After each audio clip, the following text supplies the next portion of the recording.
Something like this. Hit it. The Roger Report live morning show, weekdays at 9 a.m. Say y'all, I was on Roger's panel a few times and I couldn't take it. The heat. I got out the kitchen. It was hot. I was sweating. I had to get out.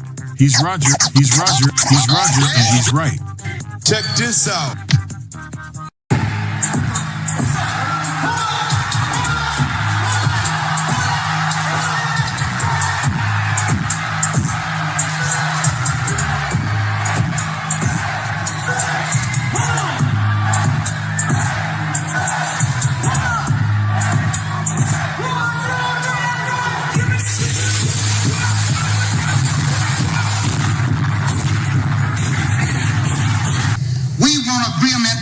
We can live or die.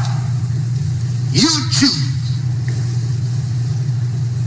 I have spoken to you a lot of times in hatred and anger, and you have not heard me.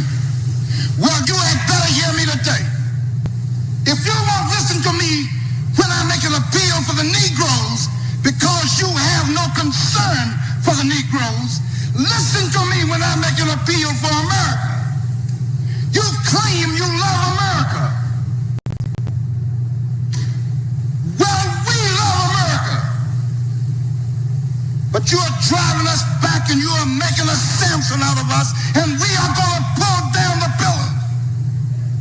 And then you think we have no right to ask for something? Is it too much to ask you to grant us human dignity? Should we be put down and shot to death for this request? If so, you can aim your guns. What the hell do you think we care about dying if you're going to deny us the right to...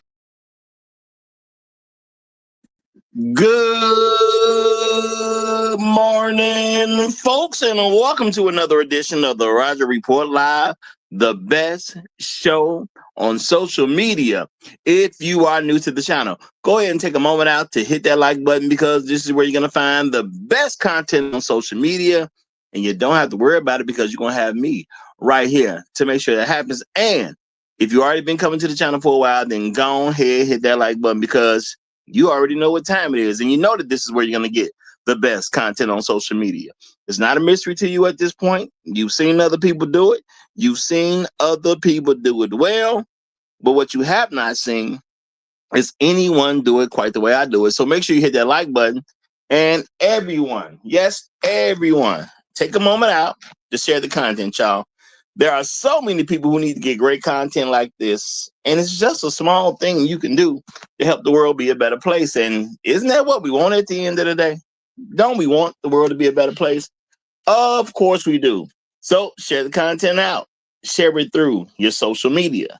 Share it through word of mouth, or even text someone's phone. But do what you got to do to help spread the word. All right, folks, today I am coming at you with a great show. We're going to be dealing with the fact that women and children are not families. And I understand that could be a sting for some people when they hear it at, the very first time. But what has to be said has to be said. Women and children are not families. It just is what it is on that one, y'all. And I know people can have some questions about that, but I'm gonna get into it and break it all down. And y'all, well, let me get this out the way first. All right. Before I go too far, let me give credit where credit is due, y'all. As y'all know, there are people who help make things happen around here the way they do. I'm assuming everybody here right now, at least for a short period of time, are people who are already familiar with the channel. So y'all know how it is. There's people who got to get credit for what they do. And those are people who help this be the greatest show on social media. I can't do it the same way without these folks. These people, add to the pot. They create a great situation for me here, and I definitely appreciate it. So shout out to the sponsor of today's stream. Derek Eaton is a sponsor of today's stream. Appreciate you big time, my brother. Appreciate you big time. Thank you for all that you do. Appreciate all the help. Shout out to you. Shout out to you. Shout out to you. Okay. So great to have you here. Great to have you here. Glad you're part of the team over here. That's just real talk. Glad to have you as part of the team over here. All right, folks. And let me give some shout outs to some of the first people to check in this morning.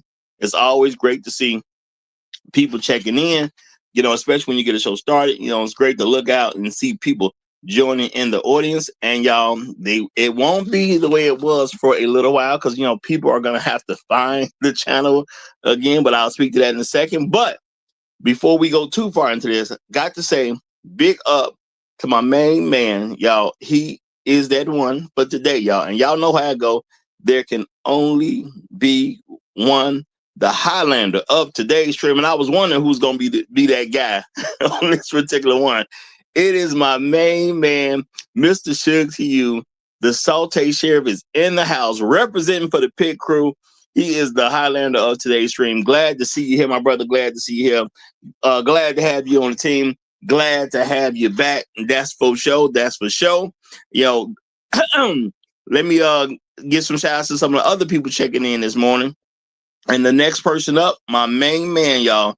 Coolest man in show business. He helped keep things in order around here. He is the unofficial quality control guy. My main man, Chef Mike's Roundtables. Whatever you do, y'all, whatever you do. I wouldn't piss off those two. I wouldn't piss off those two because that's the pit crew. And the pit crew can have you hemmed up if they want you. You know what I'm saying? They can have you hemmed up if they want you. Shout out to Tunnel Runner. Glad to see you here, my brother. Glad to see you here. Compassion and Callous is in the building. Good to see you here, my brother. Mr. Me Too is here. Shout out to you. Shout out to you. AB Media 83 is checking in. Glad to see you, brother. Glad to see you. We Shark Sims is in the house. Glad to see you, brother. J Dub is back in the building. The whole pit crew representing. That's great to see. Patrick Saint, what's happening, my brother? Glad to see you. Glad to see you. Bruce On Wang, aka Dusty King, is here. Jay Moore is founders. What's happening, Jay Moore? Great to see you, my brother. Great to see you. Okay, y'all, we gonna get into this. Michael Watson's here too. Glad to see you, brother. Glad to see you. As y'all know, they got me again, y'all. They got me again. If you don't know, this is like my 5th to 6th time making the channel. Shout out to Mr. GQ Smooth. I see you in the house as well. Okay, shout out to Mr. GQ Smooth. I see you in the house as well, y'all. The thing is, because I know there's been some chatter out there. There's been some chatter there. Yes, y'all, I lost the channel. It ain't my first time. Unfortunately, I can't say it's gonna be my last time. All I can do is try to make sure it's the last time. I can't tell you how that go, y'all. I can't tell you how that go. I have told y'all beforehand, me and the platform, not because of the way I see it. Shout out to Ryan the Cypher checking in. Glad to see you, brother. Glad to see you. Yeah, not because of how I see things, but we don't seem to get along. I be trying to get along. They don't necessarily want to get along with me, but that's okay though. I can't tell them people how to run their platform. So y'all, when you get this information, all I can say is don't take it for granted. Okay, you take it for granted if you want to. It'd be up for a time, and you could just leave it to always to another time. But hey, it is what it is. But I'm gonna tell y'all, I have enjoyed bringing y'all all the great content that y'all have gotten in the past, even from the day one people who was checking in on my very first show. Okay, the very first channel. It is what it is. Okay, shout out to Tom. Listen, he said, did you download the videos this time? Look. I'm gonna tell you, I don't got them, y'all. I don't have them. Okay, I thought about this for a long period of time because I've lost multiple channels. I don't got them. I'm not gonna stress about it. I'm not gonna worry about it, y'all. I do not worry about certain things. It is what it is. When you're doing what I do and the way I speak about things, people do what they want, y'all. I've been kicked off of multiple platforms at this point. I can at least say it ain't just them. I've been kicked off of multiple platforms this time, so it is what it is. There are people who do not want certain messages to get out there. They don't want certain people to wake up. They don't want people to see things in the way they need to see it. I will tell you this. The good news is some of the things that I've done in the past, I will revisit again. Okay. Some of the things that I've dealt with in the past, I will revisit again. And then, this is the thing, y'all. When this time I'm just gonna come off bigger and better because it ain't like I got worse at doing what I do. I done got better at doing what I do. So it is what it is. So as many times as it takes, that's how many times it's gonna take. I'm just keeping it real, y'all. As many times as it takes, that's how many times it's gonna take. But I'm gonna keep on doing what I got to do. I'm gonna do my end, y'all. I'm gonna do my part. Now, of course, I did for the sake of you all, because I already knew what the deal was. For the sake of you all, I did at least go back and make an attempt to say, hey, while I appealed the decision, I'll say that I appealed the decision. I knew what it was going to be, but I didn't want to come back to y'all and say I didn't appeal the decision because I already knew what they was going to say. But I did, for the sake of you all, the listeners, and the sake of the people who become family over here, I did go back to appeal the decision so it could be done. I already knew what was going to happen, but I did it anyway. So, it is what it is, y'all. It is what it is. It's gonna be what it's gonna be, but we're gonna keep it going because the more I put it out there, I can see certain changes that have happened, and I think things have gone in a slightly better way since I've been doing this thing. I ain't putting down nobody else or anything. I'm just saying what my honest opinion is. I think things been going a little bit better way with some folks since I've been out here doing my thing, and I see some people taking this point here and using it. Some people taking that point and using it. Jay Moore said no links to the StreamYard. My bad, y'all. My bad if I didn't give y'all the link to the StreamYard. I'll go, I popped that one up right away. So my bad about that, y'all. My bad about that. Okay, so yeah, it's been something, y'all, but I'm back better than ever. You know what I'm saying? Bigger, better, more improved. It's gonna be what it's gonna be. And I wanted to do this subject matter. Unfortunately, it's not gonna reach as many people as I wanted it to, but it's gonna reach somebody eventually anyway, y'all. All right, you got women and children are not families. All right. And this is a concept we need to really get on board with, y'all. As Black men, we have to understand we set the standards for what the Black community is. Okay. The respectable, productive, functional Black men that believe in Black men's leadership. We have to set the standards for what something is. Okay. And people can want a lot of things to be something, but did we approve of it? Okay. So yes, we do get to make the rules. All right. You got all these folks talking about you the leader, you the leader, you the leader. But they say it in a convenient way where they've already messed up something. And they're saying you the leader when it's time for you to come fix something that they messed up. Now, my thing is don't play that game. If you're the leader all the time. And if you're not the leader, then you ain't the leader none of the time. Okay? When you go out there doing your own thing and you fail, that's your problem, not mine. I can choose to help you if I want to, but I ain't got to make that decision.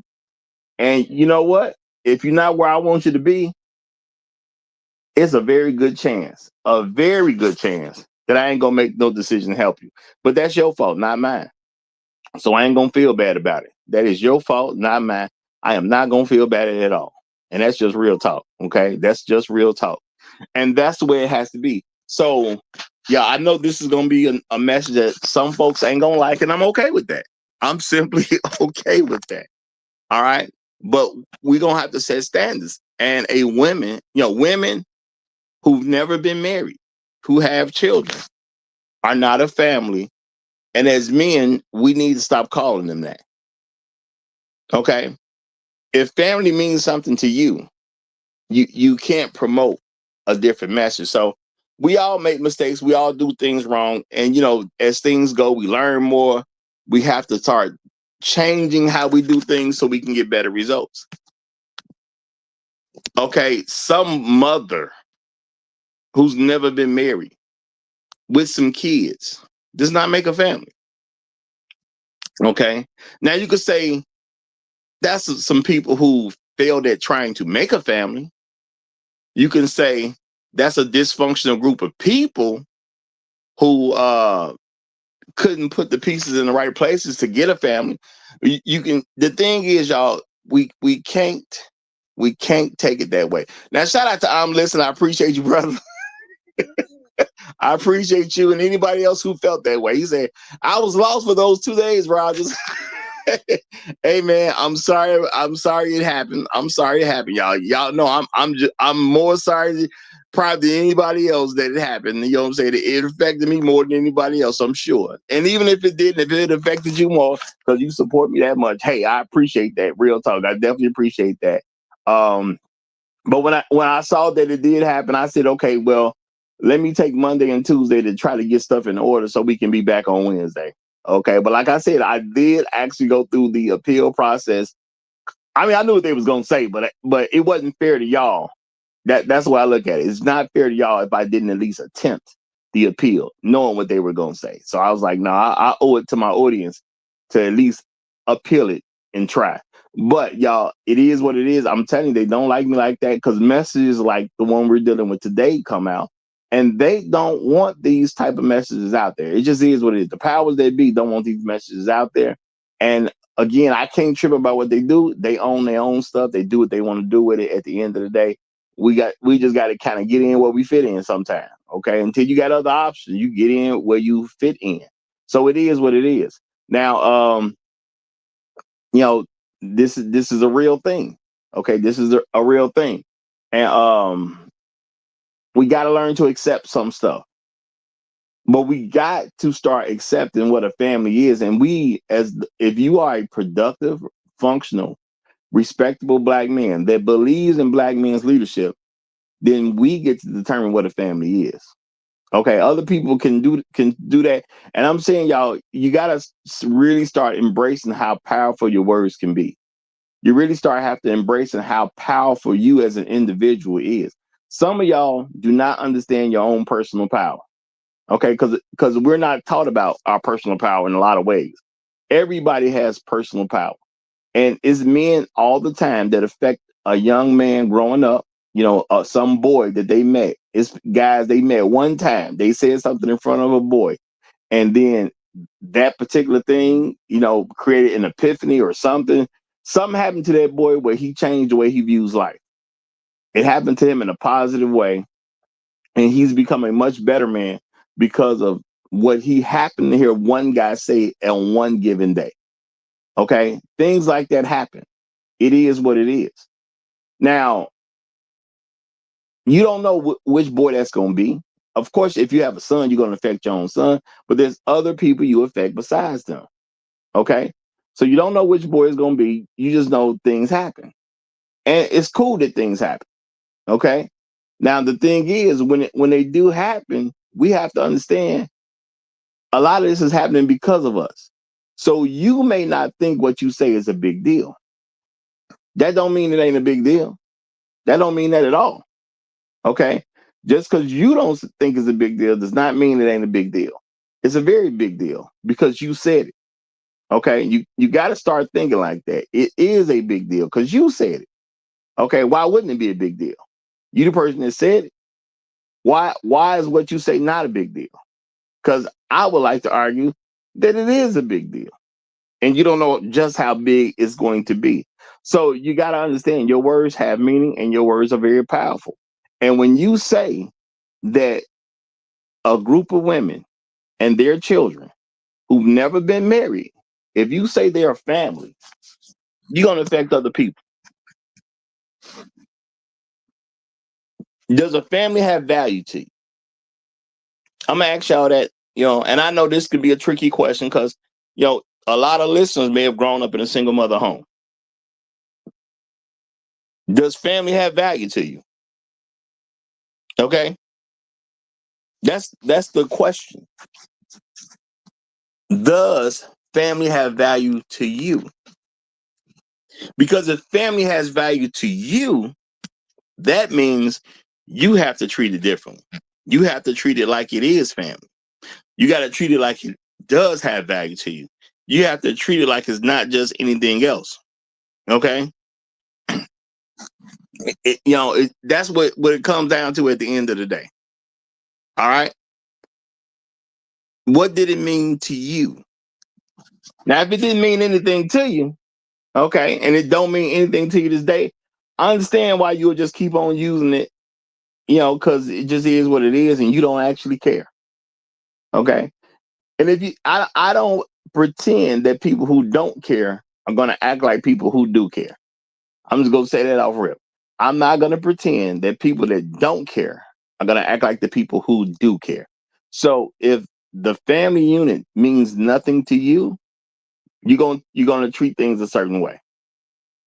Now, if the family unit means something to you, I see you probably making an adjustment.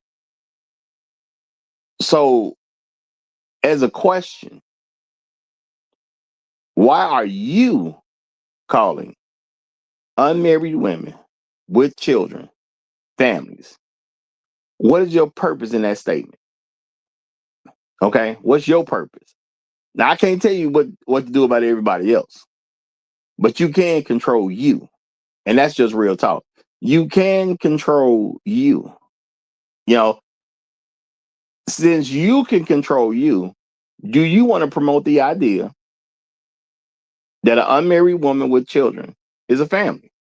Is that the idea you want to promote? Now, if you like that idea and you agree with that idea, so be it. Okay, I can't I can't make you like what I think you shouldn't like. That's on you at the end of the day. All right. Now, if you say that a family begins with a father, because that's the way I see it. I've said it before, y'all. When I went out on my own, I became a family because I'm a man. You know, it's a man that grows his family. That's the way it goes. A man can grow his family. All right. Men and women are different and we have different values. We do different things. We have different expectations. We have different jobs. So as a man, yes, you can go out and you can, create your own family. All right. Now, that family could be big or small. It may just be you. You know, when I went out to create my own family, I assumed that it would increase. I mean, I didn't put no technically any year to it or whatever the case is.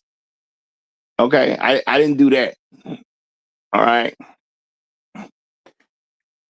I didn't say, well, by this age I'm gonna have a wife and X amount of kids or anything like that. I didn't do that. But I did assume that a lot of Black women were going to be good women. They were going to be normal women. Meet one, we get into this great relationship. Things going to work out just fine. And everything going to be all right. That's what I thought. Okay. It didn't quite work out that way.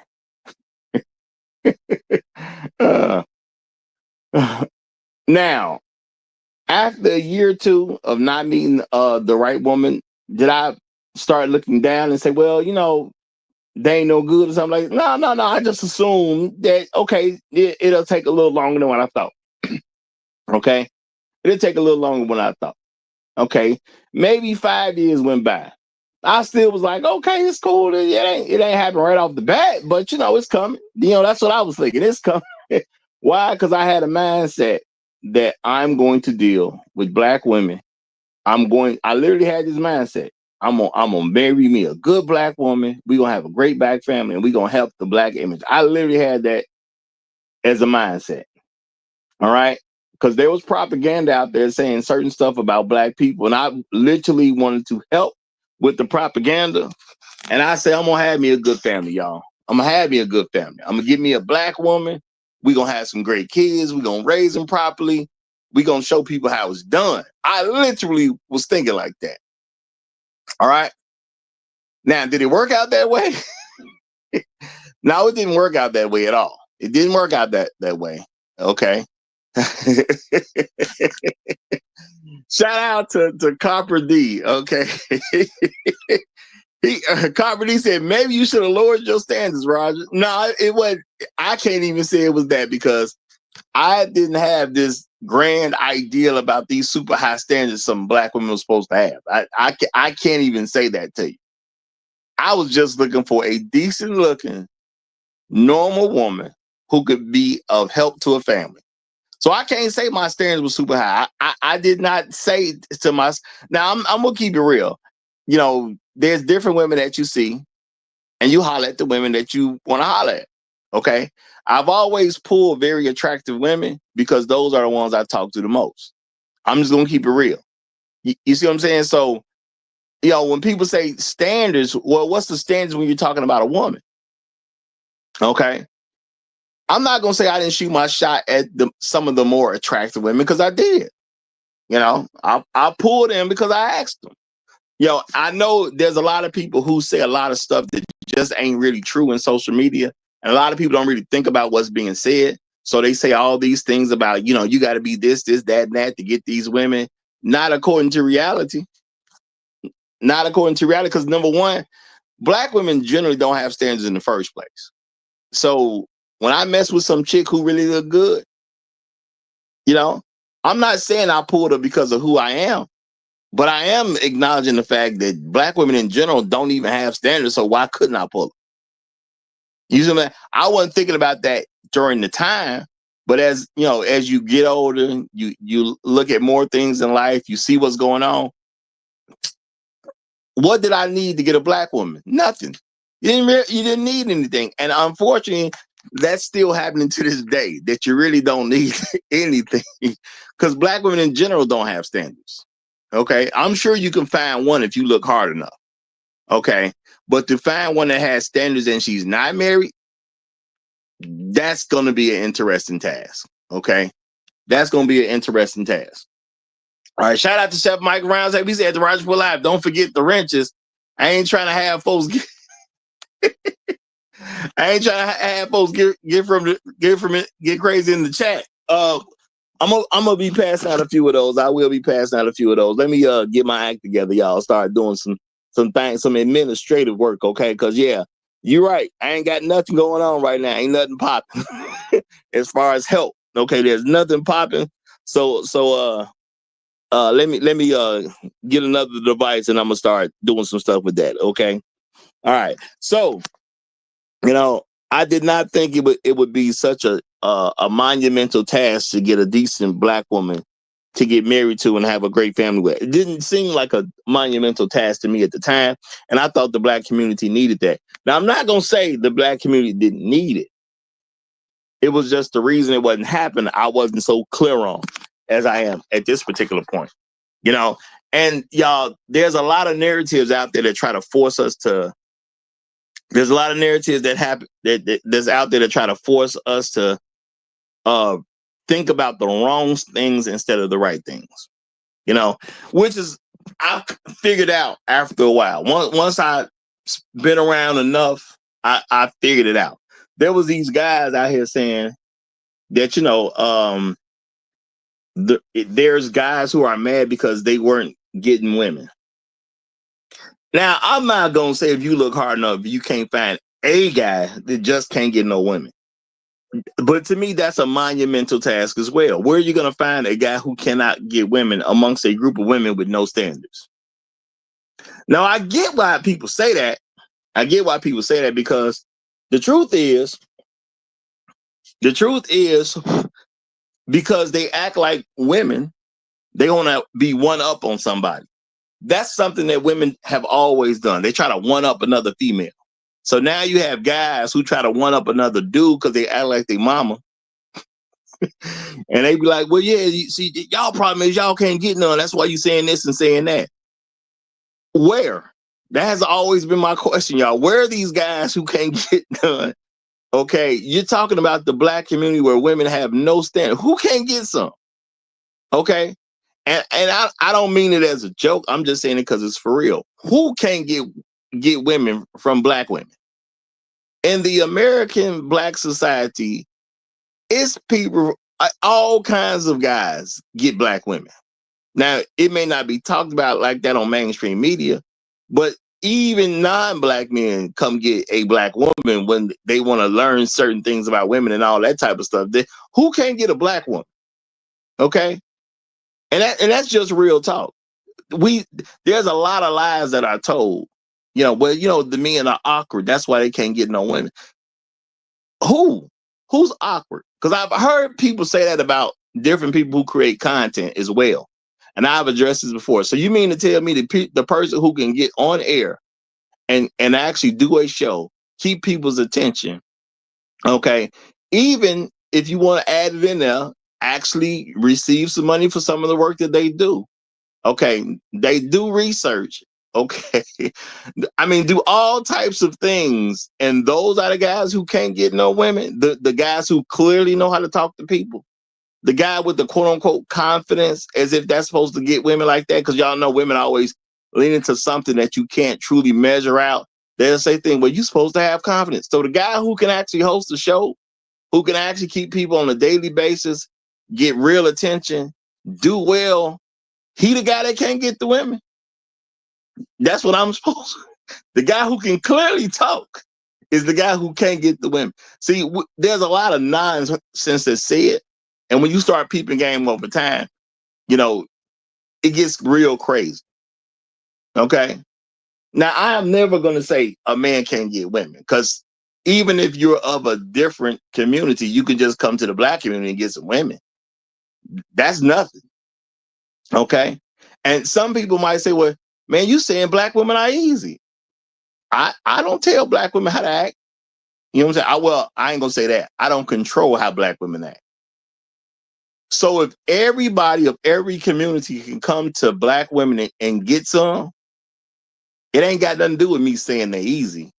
It's about the fact they operate the way they operate. Who cares what's said about them? They operate how they want to operate. What does that have to do with me? Okay. When I know the Arab guy can come get a black woman with no real trouble, what they got to do with me? When I know the white guy can come get a black woman with no trouble, what they got to do with me? When I know the Indian guy can come get a black woman with no trouble, what they got to do with me? Okay. The black man who's already amongst us can go get a black woman with no trouble. What that got to do with me? You know, see, a lot of people, they'll attack you for saying something as if I had something to do with what they're doing. I ain't got no daughter. Okay. Everybody who say, well, you saying this and that's me, I ain't got no daughter. Okay. I ain't got no daughter. All I can do is influence people. That's all I can do. I don't control no black woman. I ain't got no daughter. Okay. I ain't got no daughter living with me. Now, if you a daughter and you live with your father, yeah, technically your father can control what you do. I ain't got no daughter. So if you're going to tell me why black women hoes and try to make it about me, you crazy. See, I already know that's a person who ain't ready to deal with reality, and a person who honestly is choosing not to be that bright. Because y'all have heard me say it before, if y'all been around, stupidity is a choice at the end of the day. Somebody saying it got something to do with me is a person who don't choose to be that bright. You're just not smart. I ain't raised one daughter. So all these hoes out here ain't hoes because of me. Just is what it is. They ain't hoes. And I've heard some of the silliest stuff, y'all. You know, for those who got to hear about the 2-date rule, I heard somebody commenting about that. They were trying to act like they weren't commenting about it. They actually heard the show. You know what I'm saying? Because they was upset at the idea that since you're not a virgin, I ain't gonna treat you like one. And they was like, well, y'all out here trying to make hoes. Who, you know, you already not a virgin. How can somebody make you a hoe and they ain't forcing you to do anything? See, that type of stuff you promote. You know, just give your bodies to anybody. You already giving your bodies to anybody. What they got to do with me? Okay. So now the thing is, a lot of black women, you know, want this, y'all. And this is something black men got to pay attention to. They want this. They want to go out, have all the kids they want to have. Okay. And they want to do it and still get credit for something that they didn't do, which is called creating a family. Women do not create families. Now, women can create a lot of problems. I ain't going to say they can't do that. Women can create a lot of problems, but creating families, I don't know about that one. Okay. Well, actually, I do know. They don't. It just is what it is. Now, they don't want to deal with the reality that they don't create families, and I can understand why they don't want to deal with the reality that they don't create families. But at the end of the day, they don't create families. It is what it is. All right. A family creation is a man going out on his own. He's leaving the household. He's establishing his own household. Okay. Most of us nowadays in today's world, in this society, means you go get an apartment. That's how most of us are going to start. All right. So now you've created a place where now you've gotten a place that you can create your family and start to flourish as a family. All right. You have a place. You know, and even if you just got a studio apartment, you still got a place where you now can create your family. Because if you only mess with one woman, I mean, technically you only need one room. You know, you don't need a bunch of rooms to do this. Okay. You don't need a bunch of rooms to do it.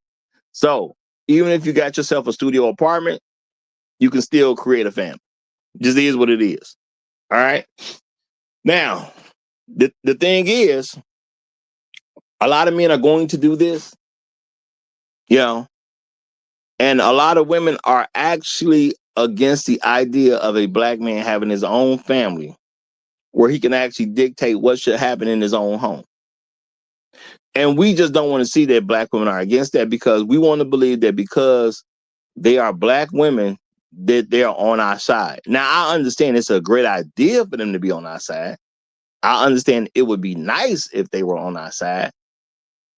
Okay. But the reality is, most of them are not on our side.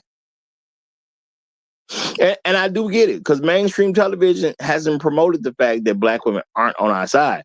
They promoted the fact that black women can talk down to black men. They can talk negative about black men. They can do a lot of things negatively toward black men, but they always tried to put it in a way as if black women were somehow on our side, as they would show how they hate us. It's just that black men didn't want to see it. And let's just be real about that. Black men did not want to see that black women hate them. Okay. And not hate in no arbitrary way where it doesn't really mean anything. I'm talking about the way they live their life. The way they live their life shows that they hate black men. What kind of woman doesn't want a group of men to raise their own children? Think about that, y'all. What kind of woman doesn't want a man to raise his own children? Who does that? Think about that, y'all. Who does that? What kind of man, is just out here fighting against raising his own children? I mean, you always gonna have some derelicts of any society, but that ain't the majority of any man. The average white man ain't trying not to raise his kids. Now, white men they do got a record of abandoning children, but when white men abandon their children, it's usually like they had sex with a black woman and got the black woman pregnant. So, they're not gonna claim that baby. You know what I'm saying? They may already have an established family, and then they got somebody pregnant out of wedlock. Okay, well, boom, they're not gonna claim that child. So yeah, even white men got a history of leaving kids behind, but the general person does want to have influence over their own child. The general man does. Okay, and that's just the reality at the end of the day. The general man wants to have influence over his children. Now, the thing is, as black men, are we going to stay afraid of black women, or are we going to start calling out what needs to be called out? Because we have to make a decision. All right. Do we love our children enough to say that an unmarried woman with children is not a family? Okay. That's not a family. It's not a quote unquote broken family. A broken family, people did use that term talking about married people who got divorced. So there was a family in place that was broken apart due to the divorce. There was a family unit that was in place that was broken apart due to the divorce. See, I can accept that. Okay, that's a broken family. There was an actual family, and then that family was broken. Now, for most black women, that is not the case. We don't have broken families. The black woman never had a family of her own in the first place. You know, if your parents were married and you came from a family, that's one thing. All right. But as a black woman, you don't go out into the world by yourself. Okay. And then create your own family. No, a black woman has to get with a black man, become part of his family, and then they can create a family. That's how that works. Now, the question is for men, can you accept that as the standard? Okay. Can you accept that as a standard? Now, I understand the average man ain't going to talk this way. I totally get that, y'all. I totally get that. I'm not going to pretend that the average man is going to talk this way. But if you want something to change, you have to change something. That's not rocket science, okay? If you want something to change, you have to change something. So, if we want something to change, wouldn't it be a smart idea for us to decide that we are not going to give people for credit? Okay, we're not going to give people credit for something that they're not. Okay, we are not going to give people credit for something that they're not, which is a family. All right, y'all. Now, and y'all, I just checked the link in the description is good. Okay, the link in the description is good. I just double checked it. It matches up. Link in the description is good. Now, I am going to tell y'all this. Don't necessarily look for a bunch of people to come up right away because it's a new channel. It's got to kind of get out there. You know, there will be people looking for the channel, but it's the first episode that's airing right now. That's for, well, I did one little thing, but this is the first real episode that's airing. So it's going to take people a little while to find the channel. Okay. As long as the numbers keep going up every day, everything is cool, but it will take some people time to find the channel. Now, I've reached out to a couple people to let them know what the channel is, but, you know, they got to get the stuff. When they get the stuff, everybody got to deal with life at the end of the day. Everybody has to deal with life. So as people find it, I'm sure more and more people will join and we'll get back to the way it used to be.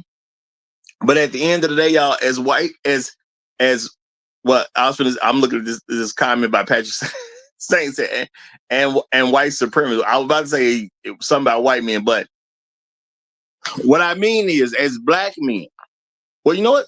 Since I just said something about white supremacy, let's do this. As black men, are we strong enough to insist that a family is of a man and the group he creates? A man should be the standard for family. Again, y'all, men and women are different. If they are different, we must do different things. Okay? If they are different, we must do different things. A man can go out on his own, and I would consider him a family. Okay? When he gets married, his family's just bigger. Okay? When he has children, his family just gets bigger. All right? Now, women don't have that ability. When women go out on their own, they can create a lot of trouble, a lot of stress, and a lot of problems. And realistically, we should give a little bit of credence to stop telling women to go on their own. Okay? Because as I've told y'all before, which y'all gonna hear me say again and again and again. Y'all, when in an American society, a woman's gonna eventually, she'll graduate from high school. Okay, for the most part, they're gonna graduate from high school. And they are gonna become 18 years old when they're considered adults. May not be grown yet, but they are considered adults. What is a woman going to do beyond that point? When those two things come together, her 18th birthday, and she's now graduated from high school. And I'm saying that because some people are going to become 18 before graduation. Some people will become 18 after graduation. Okay. Shout out to Mr. Suge to you. He's telling me there's a problem with the link in the description. Okay. That seems odd. What I just checked. That seems odd, but okay. Let me do something. Shout out to you, Mr. Suge. To you. Appreciate you, brother. Appreciate you. Yeah, and I'm having some technical difficulties on my end because I can't even get into the stream the way I want to. But I don't know why that is because I should be able to do what I'm trying to do. And I can't even get into it yet. So I don't know what the heck is going on as far as that's concerned. So I'm kind of in a stuck position at the moment. But when I break through, things gonna change. When I break through, things are gonna change. And I'll drop the link in the chat so something can happen. Okay. All right. You know what? Chef Mike is actually coming up, y'all. Chef Mike is actually coming up. So let's see. Shout out to you, Chef Mike. How you doing, my brother? Hey, good morning, good afternoon, good evening, Roger. Wherever you happen to find yourself on a We Back Wednesday. Just want to let everybody know that you can't stop the shining. We back in this thing. Well, I appreciate that, brother. And that's real talking, y'all. I'm trying to be able to access this stuff so I can get y'all wrenches. Okay. So y'all, I'm gonna say look for your wrenches soon. I say that, y'all. Look for your wrenches soon. Chef Mike, you're gonna be the first one because you the pit master. Know that the link in the description is working properly. I'm not sure. You might want to folks may want to restart refresh the page. But the link is working fine.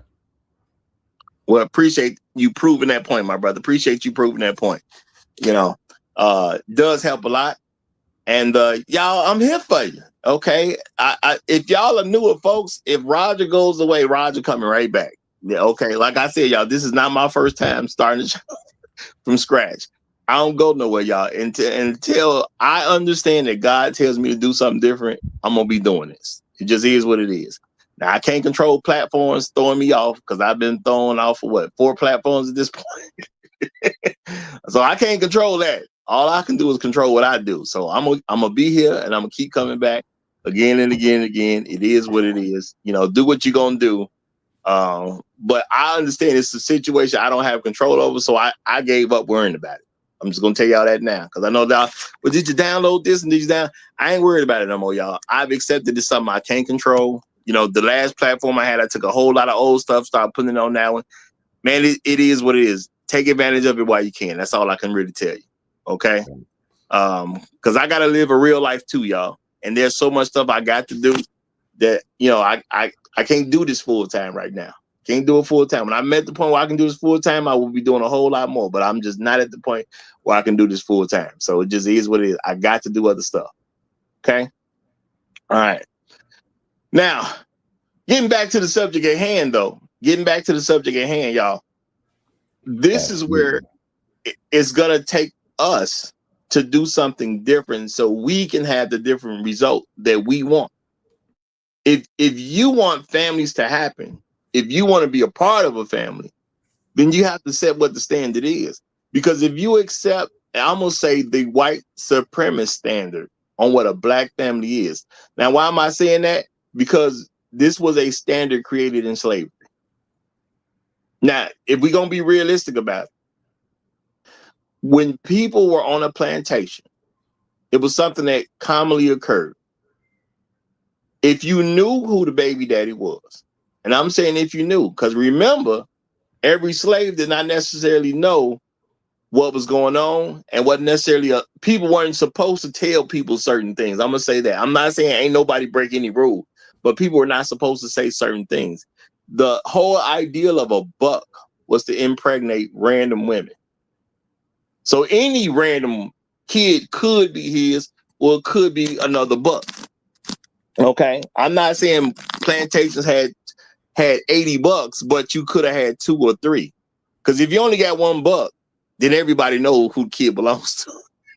All right, that's not a mystery, okay? But if there's multiple bucks, you don't know what kid belongs to which guy.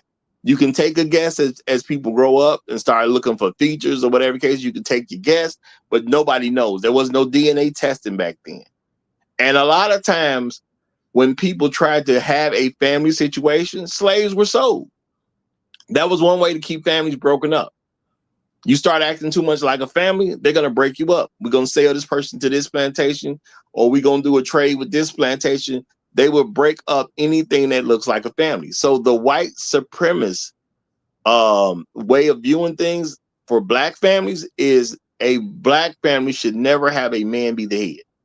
That has always been the case. That has never actually changed in this country. If we look at all the rules that we've had in this country and all the standards and all the things that was enforced, not one day in this country has there ever been an acceptable idea that black men should raise their children. It's never been accepted by this country, even to this day. Okay, so if you grew up with your father, you got lucky. Just real talk. Because it's never been a standard in this country for a black man to raise his own family. Okay. Matter of fact, we talk about the systems that were created. Remember, once slavery came to an end and black folks had to do things on their own, what did they do with that situation? They said, you black folks are being a little too prosperous on your own. You're actually doing a little too well on your own. You look too good on your own. I don't like where this is going. So what did they do? They started destroying towns. They started flooding towns. They started accusing people of sexually assaulting other people so they can get other white people to get involved and look for people, kill people, hang people, lynch people, burn this down, knock this over. This stuff was done all the time. And where did it happen? Where black folks was building on their own. Think about that, y'all. These incidents didn't really happen that way when black folks was among white people. Most of the time when this stuff was happening, it was the little pockets where black people were by themselves, which means they were dependent on themselves. And they actually started having family structures by themselves. And white people said, no, that's not cool. Because if they can do that by themselves, then what they can't do. And people thought about this stuff. And I'm saying it this way, y'all, because like I say, when people look at history, the normal thing is to look at history as if those are not real everyday people that were having an experience. See, in our time right now, this ain't history to us. This is contemporary. We're just living our lives. That's the way we see it. 200 years from now, we're history. And Roger, dig this. When history tells our story, history is going to separate us into categories. History is going to separate folks who were born in families, and history is going to separate them from the side chick babies. And I'm telling you, that's a real thing. It's a difference when you come from a family versus when your mama was a side piece. If you a side piece baby, you have a whole different makeup. You got a whole different structure. You got a whole different way of thinking than someone who comes from a family. And we need to actually start looking at this thing like that. It's no different than separating the wheat from the tares, the sheep from the goat. They look the same until you really, really start to dig down, and only someone who truly understands can make that separation. Y'all let that marinate where it needs to. Yep. And I'm going to say, since you can't do anything about who you were born to, the only thing you really can do something about is what you're going to go with it. Because we all got our choice. And I'm just not the person to make an excuse that just because you came from a bad situation means you can't create a good one. No, we all have a choice at the end of the day. People can come from a good situation. They can choose to create a bad situation. It's a choice. And as men especially, we shouldn't act like women where we accept that we got a bunch of excuses for everything. You don't have an excuse for anything at all. And once you buy into it's okay for me to have an excuse, you never have to succeed at anything at that point. That's just real talk, y'all. You don't have to be successful if an excuse will do, because anybody can have an excuse. You know, I've told y'all I compare a lot of stuff to professional sports because it's easy to understand. You know, I've had arguments with folks about stuff with basketball, man. And what do I always say when it comes to NBA players? I say, bro, those are professional athletes. They're paid to win. That's what pros do. When you go down to college, you go down to, you know, anything high school or, you know, Pee Wee, whatever. That's, we participate. Once you get paid, you paid to win. Okay. Now I get everybody can't win, but nobody gets an excuse to not win. Yes, there can only be one champion. And I get it. People say, well, if there can only be one champion, somebody got to lose. Well, see, this is where you should be able to develop an understanding that life is not fair. Everybody's supposed to be a winner. Yet everybody can't be one every year. That's where life ain't fair at. And you got to understand and deal with the fact that life ain't fair. That's why people trade people. That's why people, put people off a team and replace them with other folks, because life ain't fair. But they're supposed to be the champion. Everybody who has a team is supposed to go out there and make their team the champion. Okay. Now, black folks, we play mostly NBA and mostly NFL. NBA got 30 teams, I believe. NFL got 32 teams, I believe. Where every year you're supposed to be the champ. It's impossible for 32 teams to be the champion the same year. I totally get that. Okay. There are some teams that I say perform better than others, because if you win a championship every 32 years, you're on pace for what you're supposed to be doing. If you're in the NFL. Now, if you're in the NBA, you're supposed to win at least once every 30 years. So you will be on pace.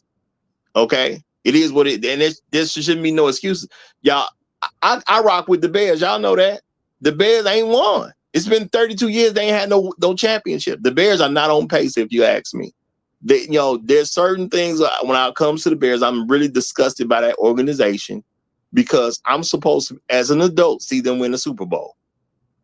And I know they played in the Super Bowl, but they didn't win it. It don't count. I can say the same thing about the Falcons, bro. I can say the same thing about the Falcons.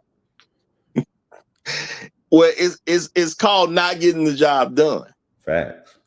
Okay. So now we have women out here who go out and they live their lives. Yes, they have the ability to have children. I'm not saying they don't have the ability to have children, but if you didn't do it with your husband, did you win a championship? Ooh, Roger. I'm glad you said that point. And I'm going to make this point, and then I got to drop that. I got to go into a meeting. But I'm glad you said that. The difference is this. When a husband and wife make a child, their intention is to actually make a child. When you got two people that hook up, their intention is to avoid making a child. That's the difference. One, you were planned to be here. We wanted you here. The other one, we were trying to avoid you being here. And that's a big dynamical difference. I got to drop down, but I'll jump back up a little bit later after my meeting, but let that one marinate. Hey, I think that's powerful, brother. I think that's very powerful. Appreciate you for dropping that before you drop down. Have a good meeting, brother. Y'all, I mean, it's hard to say things better than that at the end of the day. There's a situation where they wanted you here. Then you have a situation where they didn't want you here. And unfortunately, a lot of the kids who people didn't actually want them here, you didn't get the best treatment. Why? Because your parents are human. It just is what it is. They never wanted you in the first place, which means there are certain things they're not going to prepare to do for you when you get here. Because these are everyday people. When you want something, normally you're going to treat that a different way, as long as you want it. Now, we all have gotten things, and that new feeling has worn off, and then we start treating it a different way. But when you want something, you act a little different. Let's keep it real. So for me, It is what it is, y'all. If you ain't got married, which every woman just about has the ability to do. Yeah, I understand there will be somebody with a birth defect. Yeah, that woman can claim she has an issue getting married. That woman can claim that. Okay, if she got a birth defect, cool, I understand. Okay, no shade to her. I get it. You know, you could be missing a leg or an arm. She don't get married, I understand. She is literally abnormal. Okay, not that I want to wish anybody that on anybody or their children, or I'm not saying that to make fun of anybody with a disability. What I'm saying is it's understandable that this person is not of the norm, so I can understand why someone didn't marry her. But if that's not your situation, where your championship? And that's the ring, y'all. See, champions get a ring. That's normal. That's how it goes. You win a championship, you get a ring. Okay, where your championship ring? Any woman, just about, can get a ring. You ain't got to be the greatest woman. You ain't got to be the prettiest woman. You ain't got to be the most in shape woman. There's a lot of things women can do to get a ring. Okay? There's a lot of things you can do to get a ring. Okay? Shout out to Sarah B. Glad to see you back. Glad to see you back. Okay? Real talk. Glad to see you back. All right? Shout out to everybody for coming back, y'all. Okay, first broadcast. I see a good amount of y'all have already found the channel. You know, we got over 100 subscribers already. So, you know, we doing well. We doing well. His first broadcast, we already got over 100 subscribers. Then found the channel again. So, you know, salute to all y'all, because I know y'all look for it. Now, I can't say that everybody who's subscribed right now. I can say y'all the real ones because y'all out there looking for it. You know, and I appreciate that. Y'all out there looking for it. You know, real talk. And shout out to Chef Mike's Roundtable, who says, don't forget to hit the like button. Y'all, let's not forget to hit the like button. And let's get into a better habit of hitting the like button. Okay, let's not do it like the last one, y'all. Let's make sure the like button is on fleek on this channel, y'all. Let's make sure that like button is always going over here on this channel, y'all. Y'all, we gonna make a bigger, better, more improved channel. And that's real talk, okay? All right. All right. And y'all, very soon, wrenches will start going out. Okay. Very soon, wrenches will start going. I don't know what's going on my end where I'm trying to do some stuff and they ain't letting me do what I'm trying to do. But very soon, wrenches will start to go out. Okay. So I'm gonna definitely start with the pit crew, just so y'all know. I'm definitely gonna start with the pit crew, but wrenches will be going back out. Starting with the pit crew first. It only makes sense that the pit crew get their wrenches first, so they can keep some order around here, because there's going to be some new people that show up along with some of the old people looking for us, you know, but you get new people too. So it is what it is. So salute to everybody.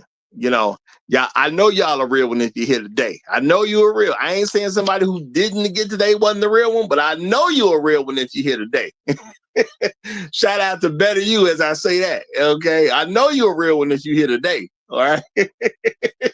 So y'all, you know, to get back focused on the purpose of the stream, you know, when as men, are we gonna make that decision, y'all? Are we gonna make a decision? Because it's up to us. Are we gonna make a decision that when it comes down to it, are we gonna grant women who just have children on their own with no husband in sight? Are we gonna look at them and say, hey, that's a family? Okay. Because that ain't what it is, y'all. Now, I'm not going to grant women with children with no husband in sight, okay, as a family. Why? Because that's disrespectful to families. Think about it. Think about it, y'all. Grown men done went out, got some woman that they truly wanted, went through the stuff that they had to go through. Because even the good women, you got to go through something. Okay, women ain't just don't come in no super clean package where there's never a problem. That's not, no, they're people too. So even the guys who go out, they put in the work to do things the right way. They get some woman, okay, Woman agrees to get on a program. They get married, have their children. It's not like it was a piece of cake, even if they got a great woman. Even women who are great women, have certain issues too. Okay. Now, I ain't gonna say women are crazy, clinically, but y'all know how we use the word crazy. All right. So in a non-clinical way, when people use the word crazy, it's like this. All women are crazy. You just got to pick what kind of crazy you want to deal with. But they all crazy. Now, I've heard people say things like that. And I'm going to say, yeah, I can agree with that. Not in the actual sense that the people are actually crazy, but, not in the clinical way. But yeah, women are crazy. They all got their thing. And you have to be able to deal with the thing that you can work with. Because you ain't going to just meet some woman who's super perfect and she ain't going to be no ideal like she fell out of a book. That's not going to happen. But it is what it is. So men go through a lot of work to find a great woman worthy of marriage. And they do all this great stuff for the marriage. And we just gonna start calling random women with children families? Okay. Now, I think that was part of the reason that women fought so hard to get men to stop saying bastards. Because when you call a child a bastard, women would take offense to it and act like it was a bad word. And bastard just means a child born out of wedlock. I remember because I looked it up when people started making a big deal of it. And I was like, what's the big deal? He called my kid a bastard. I was like, oh, that just means your child was born and y'all wasn't married. That's all that means. You know what I'm saying? I'm talking like it's not a big deal. All that means is your child was born and y'all weren't married when the child was born. Whoever the father of the child is, you were not married to the guy when the child was born. That's what bastard means. And women were so offended by this term. And I'm like, no, that's all it means. He ain't saying nothing about your kid. It's just mean you wasn't married when you had the kid, And they was pressing the issue. No, he's saying something bad about my kid. I said, no, look, I'm going to look it up for you right now. Because I looked it up and I saw it again. And it still said what it said. It just means a child that was born out of wedlock. That's what a bastard is. Now we have men who think bastard is a bad word. Okay. Why do you think bastard is a bad word? Okay. Now, if we gonna do like what Black Who was saying, I just repeat this because I like I just like one of his saying that he used. If we gonna keep it all the way funky, it's a lot of bastards out here. Okay. If we gonna keep it all the way funky, it's a lot of bastards out here. It's a good amount of people who listen to this channel that are bastard children themselves. See, being a bastard don't mean you gotta do the wrong thing. Being a bastard is a starting point. Now, yeah, we should, especially in a civilized society, reduce the number of bastard children that are born every year. That's what should be happening. But see, you got Black women who have some form of charge over children being born every year. So you have the bastard number that normally goes up instead of come down. We have more bastards each year as Black folks in this country. And I'm talking about FBA Black folks. It could be slipping into other cultures too. But FBA Black folks, we having more and more bastards. We got more bastards running around than we used to have. And the crazy part is this, y'all. We've been out of slavery for so long. Do y'all think we had more bastards in slavery, or do we have more bastards out of slavery? Because again, there were bucks back in the day.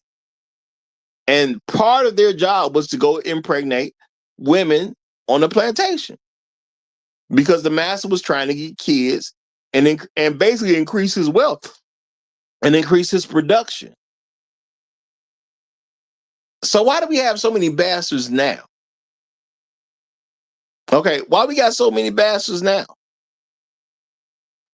Now, when programs started shaping up, because we had this thing that slavery came to its official end, because it's still legal. If you're convicted of a crime in America, you can legally be a slave here. And they ain't never took that off the books, and I doubt they ever will. And I'm just being for real. Okay. So slavery is still legal in America, but the official end of slavery, where it wasn't just for the general person, the official end of slavery, okay, they started doing certain things because men and women work together. Okay. And they start accomplishing some things. Now, women will go back and tell these crazy stories like, oh, the women were there because they had to be there. I mean, I'm not going to say it wasn't a woman who was with some man because she, quote unquote, felt she had to be there. And I do believe that even back then, there were some women who actually wanted to go be with master. Just is what it is. Now we free. We can go be on our own. Well, I want to stay with master. I think a lot of those women should have been left behind. How can you actually facilitate that during that time is almost an impossible task. But I do think it's probably should have been a lot of women who got left on the plantation to be with master, who didn't necessarily happen to them. Okay. I think that's what should have happened. Okay. You like master like that, just stay with master. If you want to continue to be master's slave, you can voluntarily be his slave. Slavery over with, from a legal standpoint. But if you want to volunteer to be his slave, so be it. And I think, it was probably a lot of people who convinced their daughter, their mother, their sister, their auntie or whatever to come with them instead of just staying there with master. Okay? They should have just got left behind. But now we zip all these years forward and we still have a bunch of black women who want to be with a white man. Now, the reasoning can be a little bit different, but it is something that was well hidden for a long period of time. I'll say that. It was well hidden for a long period of time because when I grew up and I knew these women, I'll put it like this. I could start piecing stuff together that said some of the women wanted a white guy. Okay, I would at least say that. Some of them wanted a white guy. As an adult, I could clearly see that it was a lot of women who wanted a white guy. Now, I don't know what got promoted before I said it, but I know I've been saying this since basically day one on my channel that, black women want to be with a white man. And I've gotten some pushback about that, but now I hear a bunch of other people say it. And I'm not mad because it's true. Okay. And then shout out to Mrs. Z who brought up the whole concept with the women who created that book called The Dating Divide, where they just started using the data from all these different websites to see who women were really going for. And that ended up proving the point that black women, like others, wanted white men. And they wanted white men before they want their own people. It just is what it is. Okay, black women want white men before they want a black man. And that's something that's just hard for black men to accept. So we keep trying to give them grace to put them in a position that they ain't supposed to be in. Why are we trying to give them grace if they're a family if there is no husband? Think about it, y'all. Think about it. Why are we extending them grace to even say that they're a family? They're not a family. If you belong to an actual family that loved each other, you operate a certain way. When you see women who have children and no husband, do they really operate like a family? Okay. Do they really operate like a family? Because I see a lot of differences in how it was to be a part of a family that actually loved each other and women who just had random kids. Okay. And I don't even get why someone wouldn't want their children to have certain ideas in their own head. Okay. I personally still don't like this is me personally, y'all. I don't like the idea of somebody saying I'm an only child. And then when you look at their situation, they got like 4 half brothers and sisters. They don't see them people as part of them. And a lot of times it's because they didn't grow up in the same house. Now, I don't like that. I'm not one of those kids. I don't know how people feel about that thing. I know I don't like it. Okay.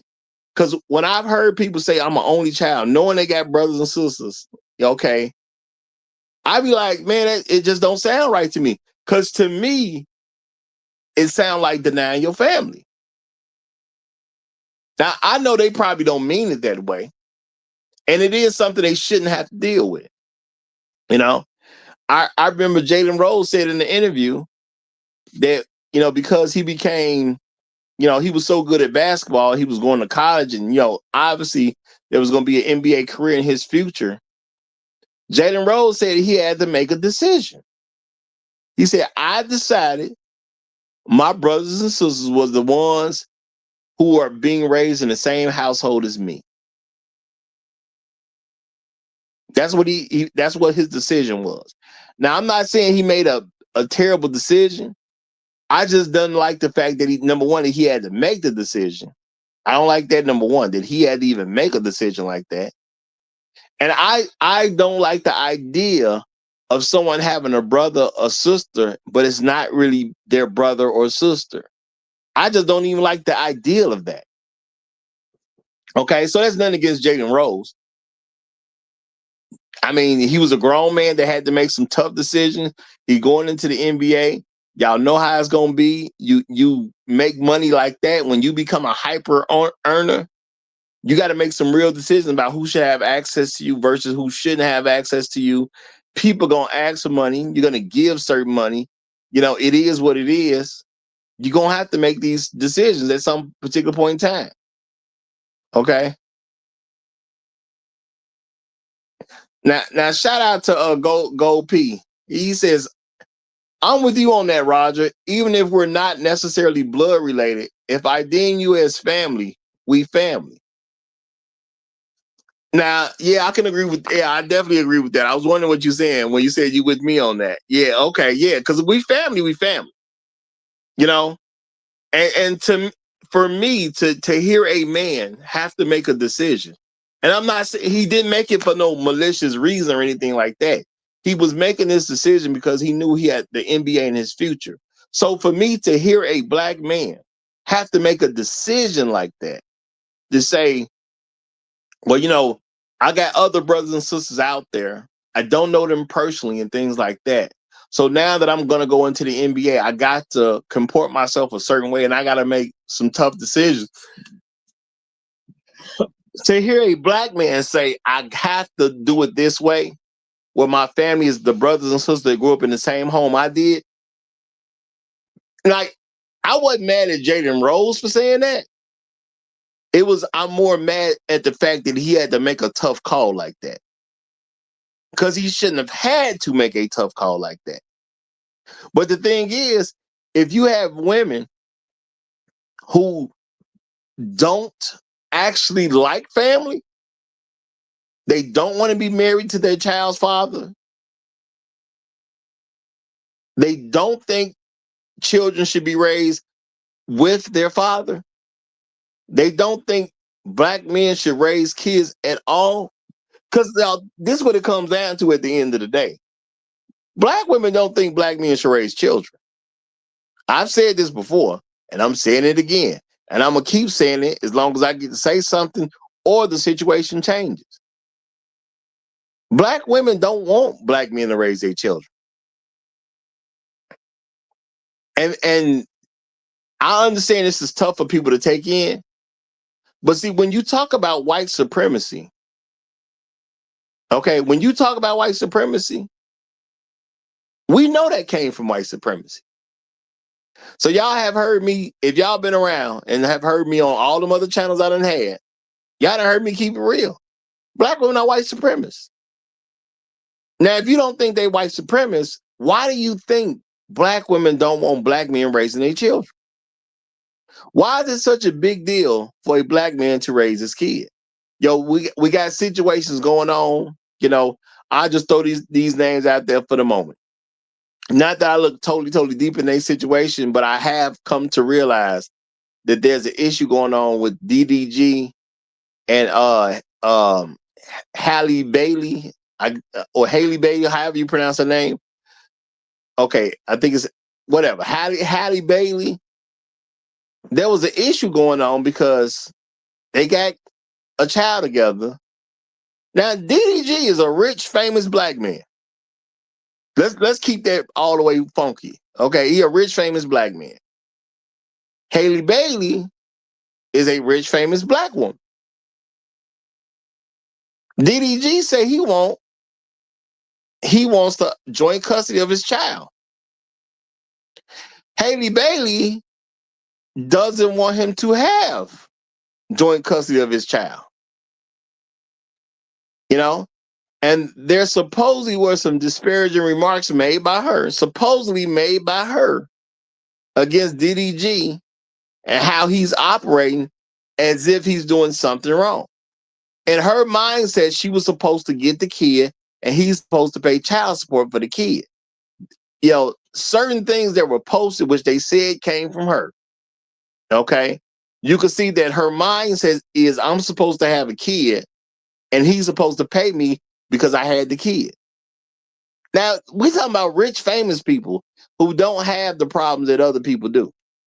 Okay. And certain, when it comes to finances, that is. I ain't saying they're not humans, but they don't have financial issues going on.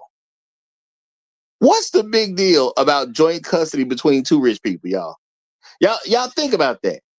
Now, I understand there's poor people and there's other ideas going on and there's financial motivations going on. I'm not saying that she made the decision she made because she just needed his money like that. No, she's used to a world where that happens. I had a baby as a black woman. I'm going to take my baby as a black woman. I'm going to raise my baby as a black woman. And the black man who got me pregnant is only supposed to pay me. I'm not saying she has that attitude because she needs the money.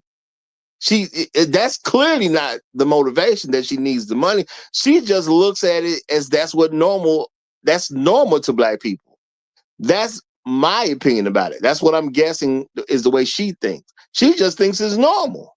It is normal. I'm supposed to have a baby by a black man, and I'm supposed to take the baby from the black man. And he's supposed to pay me for taking his baby. So it don't change up because you got some rich folks. Now, I'm gonna keep it real. Some poor women, they do that because they are looking to get some money out of a man. Okay? That's just real talk. Poor women are doing it, and money is part of the motivation. I'm not gonna even say money was part of her motivation. When it comes to Haley Bailey, she just see that's what goes on. So to her, that's just normal at this particular point. Black men shouldn't raise their children. They agree with white supremacists. How do you agree with white supremacy, but you're not a white supremacist? And see, that's the issue that a lot of black men have when I say stuff like this. And y'all, I've heard bits and pieces of discussion because I tell you, I will go around and listen to other people's content for a small period of time. Why? Because just keeping it real, a lot of them are trash content creators, so I don't like to listen to them because they sound like trash to me. It just is what it is. I don't give out no names, so I ain't saying who sound like trash. So you can't say I said nothing about any particular person. I ain't told y'all who sound like trash to me, but they sound like trash to me. Okay? Their content is just not good. All right? It just is what it is. And I understand some people not good because they're trying to, get money first rather than give a real message to help people. A lot of people, it's just a wolves in sheep clothing type of thing. People come as they come as sheep, you know what I'm saying? But they wolves, and they just want money out of folks. It just is what it is. So I'm not gonna act like I like their content because I don't. They just be saying trash stuff at the end of the day. It is what it is. But they have no intentions of actually helping folks. Now, me, I'm a message first. I'm message before the money. I want the money. Y'all don't get twisted. I do want the money, but I'm message first. All right. And a lot of people don't want to deal with this because they're worried about how other people are going to perceive them by saying certain things. Black women do not want black men to raise children just like any other white supremacist. You see how there's no separation? It's not black women and white supremacists. No, they don't want black men to raise their children just like any other white supremacist. Now, you can claim black women ain't white supremacists, but how do you justify that claim? If they don't want black men to raise their children, just like other white supremacists don't want black men to raise their children, then what makes them different? An ideology is an ideology. When you practice an ideology, you are that ideology. So why are black women so against black men raising their children? You know, and DDG is just a great example right now. He rich and he famous. What's the big deal about joint custody? Okay. And what have I told y'all beforehand? Black women at this point, by the time the baby is 2 years old, whether it be girl or boy, I said most black women try to get rid of the relationship before the black man who got them pregnant, before his child reaches its second birthday, whether it be male or female, they try to get rid of the guy. Now, in DDG case, Haley don't technically need him like that, not from a financial aspect. So Haley already on some, I don't want this relationship to work no more. It's over with. Now, that baby ain't 1 year old to my understanding. That baby is not even 1 yet.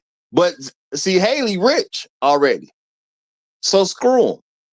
Screw DDG. Yeah, I'm going to be good to you while I'm with you. I'm going to say this, that, and that. But as soon as I get this baby out this nigga, I'm talking about soon as I get this baby out this nigga, I'm out. Okay? I'm out. So she got a baby and she gone. And the whole thing is, she don't want that baby to have joint custody with him. What is so bad about DDG that she don't want him to have joint custody? This dude does not have a life where he been getting in trouble. He's not a quote unquote troublemaker. This man, to my understanding, has done nothing that he's been in trouble with the law. Okay? There's nothing you can say about him where he would just be some type of bad person who is just not good to expose a small child to. The man got big as a personality on the internet. That's where he come from. He's just one of those streamers and he just got big as a streamer. So people are into him, what he's doing, you know, who his friends are, his lifestyle. People follow him, not just a thing he does. They follow him. So what's the big deal about him raising his child? Because I know a lot of folks fight against this narrative. Well, no, it ain't that black women don't want black men to raise their child. It's about the guys this or the guys that. Okay, what's wrong with DDG? He rich, he famous, you know, he good. What's the problem? He don't come off as a bad person. He don't come off as a troublemaker. There's nothing that we know about this guy that makes him look like he would be a bad father. Literally nothing. You know? So what's the big deal about him raising his child? See, the only thing is, well, he a black man. So Haley don't want him to raise his child. And the thing is, I don't know who Haley listens to, but do y'all think her family ain't telling her, wait, girl, you got money. You don't need that nigga. Why would you give him joint custody? So even if Haley would have argued with her family, like, well, you know, he is the baby daddy. No, don't do that. You rich already. You don't need that nigga like that. You know, and there's been some terrible things that have come out over time because a lot of women have actually come out and said certain things, such as, if I don't need this nigga has no value, which is sad. And they do that with children. No, if I don't need that nigga for real, screw that nigga. I got it. what I need him for. And that's sad that you have women viewing me in that way, that if I got enough money to cover the situation, screw that nigga. I don't need him. That's a sad way to live a life. You know? So where does this mentality come from? Black women have agreed with white supremacy all the way back during slavery. Now we was under Jim Crow. All right. Now let's think about it, y'all. Being under Jim Crow, if that wasn't enough to make black women decide, hey, you know what? Let's work with these black men, because this Jim Crow is terrible. Okay? We did not have the best experience under Jim Crow. The last thing we should do is get around white men and let them have access to us. That's like the last thing we should do, because them people clearly hate us. They clearly hate us. All right? You would think, if someone told you when you were younger, if you were a small child and you told somebody there was this one group of people that kept doing terrible stuff to this other group of people, okay? They were slaves at first, and then after slavery was over, the people who used to enslave the other group of people would do a lot of nasty, terrible things to them. They would burn down their properties. They drop bombs on them. They would attack people at random. They lynch them from trees. You say all this nasty stuff that got done. You would think the women would not want to be around the people who was doing all that nasty, terrible stuff. You would think that as a small child, if somebody explained to you the story and you didn't know who they were talking about, you would assume any kid would be like, well, I don't want to be around the people that was doing all that nasty stuff. That's what you would think. Okay. But that's the innocence of a child. Okay. The innocence of a child. They just gonna make a decision on what they know at that particular moment. You know, they don't want to be around the people that's used to treating people poorly. That ain't how it went with black women, though. The more negative you are toward black men, the more positive black women responded to you. Think about that, y'all. Now, you can say I'm just talking, but why you think black women were so into quote unquote gangster culture? Because a gangbanger will potentially hurt another black man. A gangbanger will potentially kill another black man.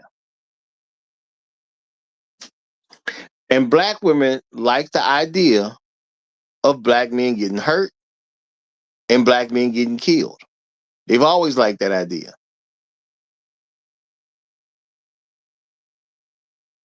So now they grow up and they can start having children themselves. Well, if protecting children is a big deal, and the best way for you to protect your children is to have a father in the home, why would black women go for that idea? Think about that. If the best thing you can do to protect your children is to have a father in the home, that means as a black woman, you submit yourself to the leadership of a black man. If that's the best way for you to protect your children, but black women refuse to do it, and I'm just talking about majority level, okay? Black women clearly refuse to do this. Why would you think that there's something other than a white supremacy? That's a clear showing of white supremacy at that particular point. A very clear showing. Now, the thing is, if we call those women families, what are we doing to ourselves? We're betraying ourselves to a certain point. Okay? And if y'all haven't noticed it yet, See, when I say random people, I'm talking about people that was never married to you. Yeah, everybody you dated before and you didn't marry, they just random people. They don't have no real weight like that. Okay, that's why black women look very poor to me, and I'm talking about from a mindset, not financially. They look poor to me because you would have a baby by a random man,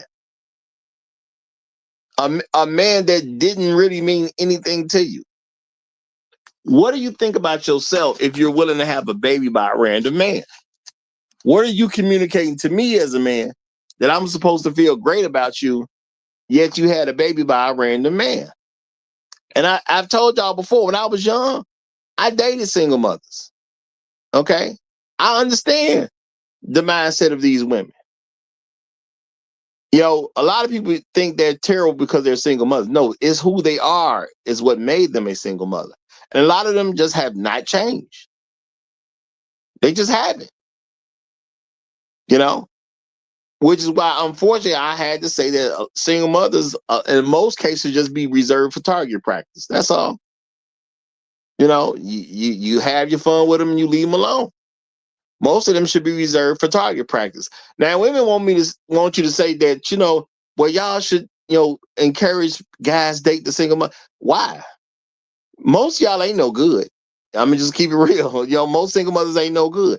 I ain't gonna say it ain't a single mother out there worth something or even worth the marriage, but realistically, most of y'all are just not good people. Okay, black women as a collective ain't really good people. So what's the chance of you finding a black single mother that's gonna be a good one? The chances are next to none. That's just being realistic. The chances are next to none. That a lot of people will say, well, Roger, you shouldn't say that. Why shouldn't I? You give me the reason why that shouldn't be said, because that's what the truth is. You know, the truth is that. So why shouldn't it be said? Why shouldn't we arm people with the truth so they can make the best decision they can with correct information? Don't make sense to me. Okay, doesn't make sense to you. Why wouldn't you arm somebody with the truth so they can make the best educated guess they can to correct whatever situation they're dealing with? You know. Now, is it hard for a black woman to get a husband? I'm gonna say no. It's not hard for black women to get a husband. Now you can look at how they act and understand why it's hard for them to get a husband. But technically, is it hard for them to get a husband? No. What does a black woman generally have to do to get a husband? Be pleasant, be helpful, be encouraging, say nice words, do some laundry, cook some food, clean up an apartment, house, or mansion, depending upon what the guy has. Realistically, does that sound tough? Is it tough to say, I'm proud of you, baby? You went out there, you did your thing, you brought the money back. We having a great, you know what I'm saying? This is a great life, and it's just gonna get better and better. Is this tough to do? I mean, just realistically, is it tough to do? How hard is it to keep a man happy and be in a home with him? Now, the thing is, if you find following a good man a tough situation, that doesn't say anything about the man. It says something about the woman. Because it just ain't that hard to do. Okay? What's doing laundry nowadays? I don't know how y'all do laundry. Okay? I don't know how y'all do laundry, but I'm going to tell you how I do laundry. Most laundry, I separate clothes. I separate the whites from the colors, right? I actually gather clothes up. I put them in a machine. Okay? I put them in a machine. I hit some buttons. I turn the dial. And I put some laundry detergent in there. Okay? It's not hard. Now, later on down the road, I'll come back. I'll get clothes out of a machine. I'll put them in a different machine. Turn the knob, press a button again, and I'll go away and do what I want to do. Later on, I come back. I grab clothes from a second machine. Then I can fold the clothes up and put them away. Or I can hang them up on the hangers and put them away. It ain't that hard. Now, I don't know if that sounds like a huge, difficult task, but doing laundry ain't that hard. And for most of doing the laundry, I'm not even present. Do y'all understand? When I do the laundry, most of me doing laundry, I'm not even present for. Okay? I'm present for the clothes that got to be folded and the clothes that got to be hung up on a hanger. I'm present for when I'm throwing the clothes in the machine, turning knobs, pressing buttons, putting in some laundry detergent. I am present for taking clothes out of one machine, putting in a different machine, turning knobs, hitting buttons, and that's it. But most of the laundry being done, I'm not even there for it. So I don't get how it's that hard. Okay? I don't get how it's that hard. So I don't know why black women can't keep a man unless they just don't want to follow a man. That's all I can come up with at the end of the day. They don't want to follow a black man. And my thing is that's their fault. And I understand there are issues going on because I'm calling out the fact that it is their fault. This stuff ain't that hard nowadays. Okay? Now, I done told y'all before, I'm trying to do stuff to be a healthier person because it ain't a bunch of fat old black men walking around. So that tell me I better get myself right if I want to go into long ages. And I plan to be alive for a long time. Okay? And you know what I done found out when it comes to quote unquote eating better and whatnot? Instead of frying up food, a lot of times you should be baking it anyway. You know, if you want to eat healthy, you should be baking it anyway. Okay. You should be eating a lot more salads. Okay. You should be doing things differently anyway. Do y'all know what if I bake some chicken, I'm not there for most of the preparation of the chicken? I'm not even there. You know, you get your seasoning stuff together, you put that on the chicken, then you bake it. I'm not there for most of it. Most of chicken being prepared, I am not present for. Now, I don't know how y'all do it, but when I put something in the oven, I walk away. Okay, that's what I do. You know, shout out to people like Chef Mike who do all types of fantastic stuff with food. I ain't no chef.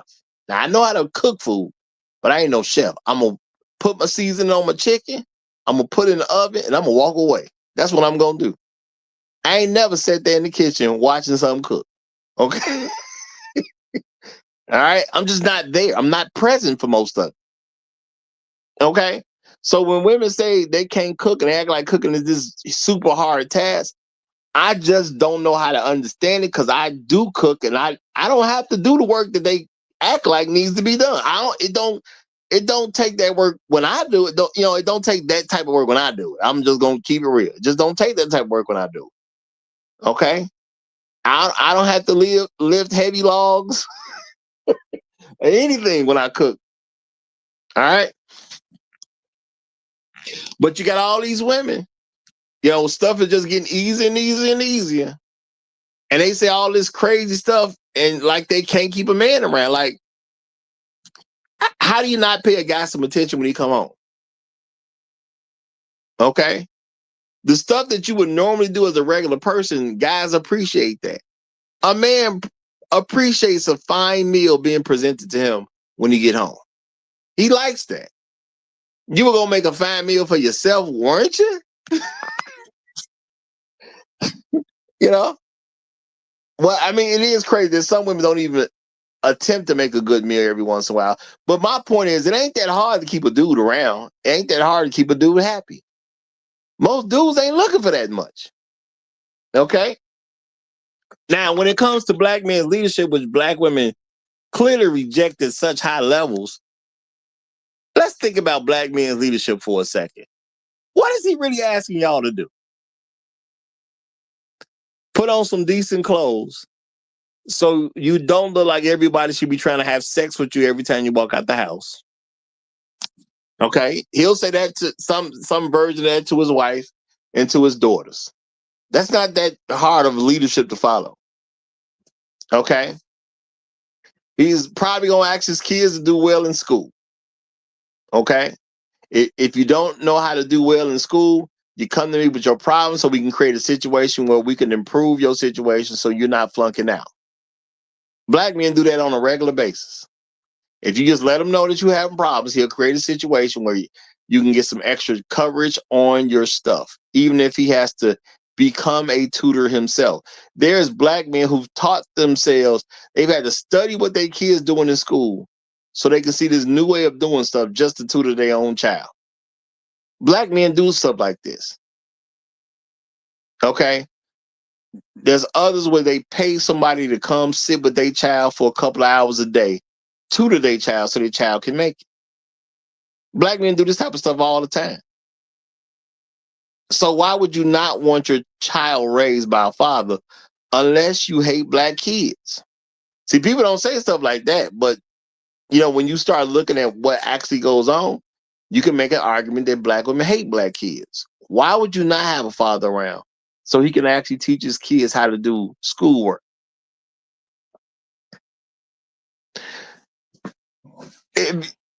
Why don't you want a guy with a 9-to-5 if he's going to go out, make money for the household, and you as a mother can actually sit there and actually help your kids with their schoolwork? Because you're a mother that loves your children. The father goes out, earns the money, brings it back to the household. You get all the stuff that people need. You run errands during the day. You don't have to report to no boss but your husband. The boss that actually loves you. The boss that wants to have sex with you. Not just in a negative way. No. If you get pregnant, it's cool. Okay? What's the big deal with that? But you got all these black women who don't want a husband to raise his. Well, yeah, I'm going to even say husband too. Because what happens in a lot of situations? Even when the black man gets married, black women are asking for divorces. So that means they don't want the husband to raise the kids either. I was gonna say black men, but even when it comes to the husbands, it still fits. If he's black, they don't want that guy to raise his children. So if we see a bunch of dysfunctional women participating in a dysfunctional thing, why are we calling these people families? Why is a woman with bastard children a family? Think about that, y'all. How did a woman with bastard children become a family? Again, I couldn't even accept the broken family scenario where you actually had married people and they got a divorce. So someone created a situation where the family is broken. But it was a family, okay? It was an actual family. How do random women, well, I'll put it like this, women with random children, because the children are not by their husband. A woman with random children, or I should say children by random men. I say it like that because they technically are her kids. So let's say it like that, y'all. How does a woman with children of random men become a family? Okay. It don't make sense at the end of the day. And why should they be rewarded with the title of family? Because there are separators in the world. And being from a family and being just a random child from a situation is supposed to be a difference maker. Now, if you just was a random kid, meaning your mama just had sex with some random man and made you supposed to be able to look back at your life and say, well, this is what my mama did wrong. Let me do something better. Let me do something safer. Let me do something more community based. Let me do something, more respectful. let me do something that's going to be good for others. A lot of ways you can interpret what's going on. But if you're not going to interpret it in a way where it's good for the community, then what we doing out here, y'all? And I'm saying, as black men, yeah, at some point in time, if you actually gonna buy into this, because I can't make you buy into it, it's got to be your choice. But if you're gonna buy into this, at some point in time, you're gonna have to start saying to women, you don't have a family. You just got bastard children. Why is it not a standard that bastard children and some woman by herself does not make a family? Why is that a bad thing? You got these women who go out and perform a bodily function and have a child. Okay. The women can go out and perform a bodily function and have a child. The children are bastards, but they're supposed to get reverence as if they're a family. And this is the thing, y'all. This is the thing. Why would I have expectations of this group that's not a family as if they are a family? Because some of us will ask for a single mother with bastard children to do things that don't make sense to a single mother with bastard children. Okay? I mean, let's be realistic. Now, don't get me wrong. I would tell a woman to raise her children better. If she's just a single mother with bastard children, I would tell her, you should raise your children better. I would tell her that. I have no problems telling her that. But why would I have any form of expectation that she's going to raise her children better? See, it's the difference between what you say and what you can expect. I have no expectation that a black woman, okay, with children of random men is going to do anything to help her children be better. Now, I'm not saying it can't happen, but that ain't my expectation, because that doesn't happen on a regular basis. When I do expectations, I like to do expectations off stuff that happens on a regular basis. Okay? Y'all do the same thing for the most part. You get up and you go to work, right? You expect your child, you expect a job to be there. That's what you expect. You may work at a factory. You get up in the morning, you get up, you get dressed, and you drive down to that factory like you expected to be there. It don't have to be there. Anything could happen to that factory last night. It could have burnt to the ground, but you expected to be there. You could be a scientist. If you're a scientist, you get up, perform your daily tasks, you eventually hit the door, you drive, expecting a lab to be there. Because that's normal. That's normal. You expect that lab to be there. You expect that with you and other great scientific minds that y'all gonna push progress forward. Y'all gonna discover something that can change the world. You're gonna do something that's great, gonna have good impact. And you know what? That's my expectation of you too. It's my expectation of you too. So why would I look at a woman who had children by a bunch of random different dudes and expect her to do well by her children? Now, if y'all ain't peep game about me, and I know it's harder for the newer folks because y'all don't have all the old content to draw from, but if you done peep something about me, y'all, I will always tell women, try to do the right thing, whatever, when it's available to you. But I've never had an expectation that women who have children with random dudes are going to do well by their children. That's never been my expectation. I've said time and time again that I don't think any lawyer could take the information available at this particular point and prove in a court of law that black women even love their children. I don't think any lawyer that's alive right now is that good. None of them. Now, you may think that's harsh. I just think it's called being real. I don't think you can find a black woman well, I'm not gonna say that. I don't think black women, from a general standpoint, if you had to fight a case, that you can prove that black women love their children. The fact that so many of them want to raise children without a man being present should say something to people. Okay. Shout out to Red Pills Sleeper Cell. Shout out to you, brother. Appreciate you big time. You was looking good by that statue, too. You was looking good by that statue. But y'all, what am I supposed to think? We have all this information available to us today. Okay. And people can act like they didn't know a lot of other stuff, years and years ago or decades ago. You can pretend you didn't know. But how do you, in today's world, y'all, we in the year 2025, how do you know in today's world that it's already been proven it's better for your children to be raised with their father? And this is where the things, get a little choppy for people. No, it's been proven children should be raised by their father.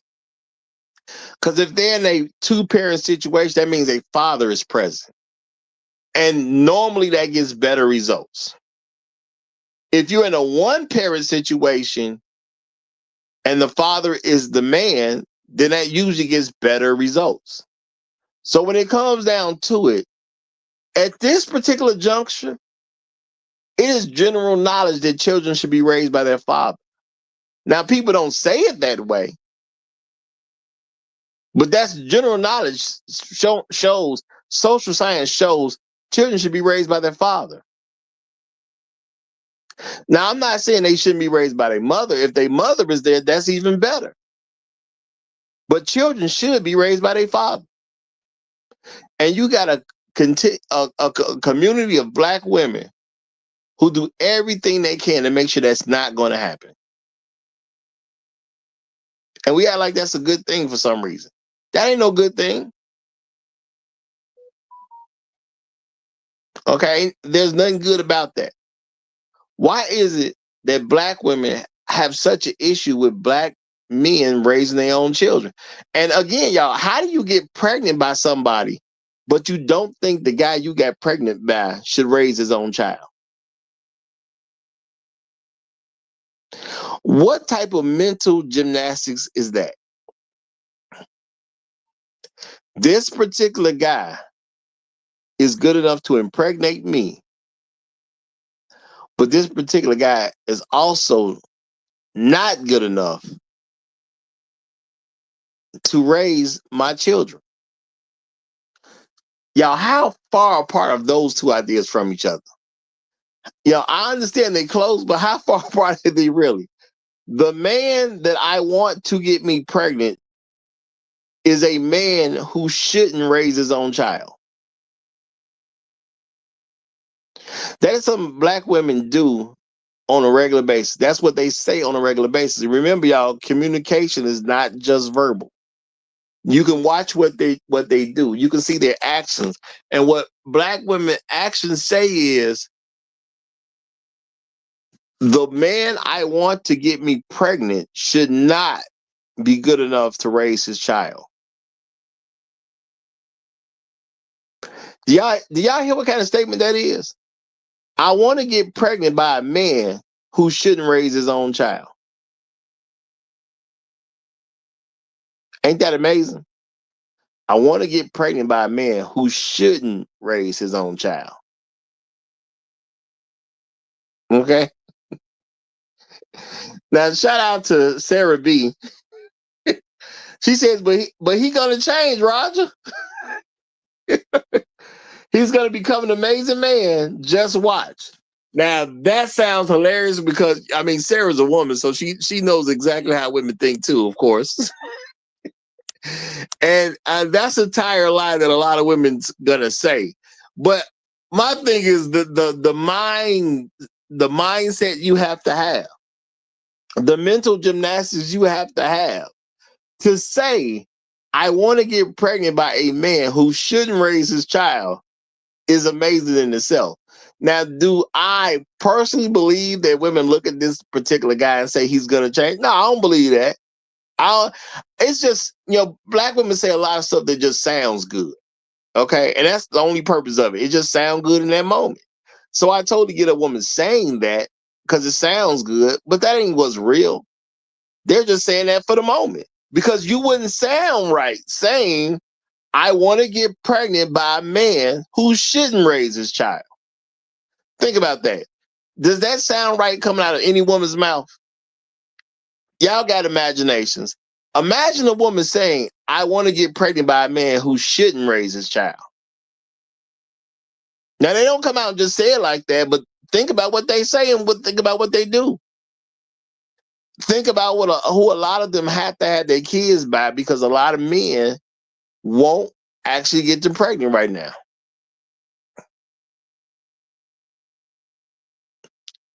It's just a headache they don't want to deal with. But see, me, I get it.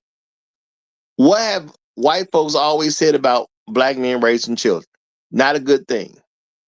You know what, black women, we got some money for y'all. We gonna create a program. We got some money for you. All you got to do is make sure that man is not around to raise his children. That's all you got to do. Now, we will randomly check on your household.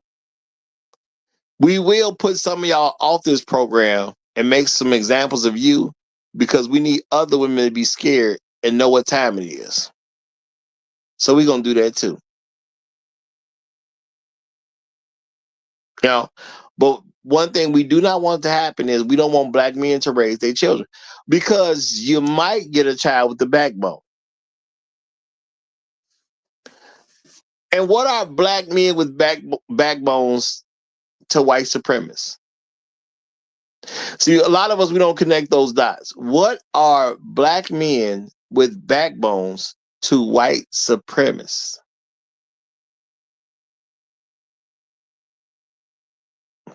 Is there anything good that comes from that? I don't think so. So that they ain't trying to go in that direction.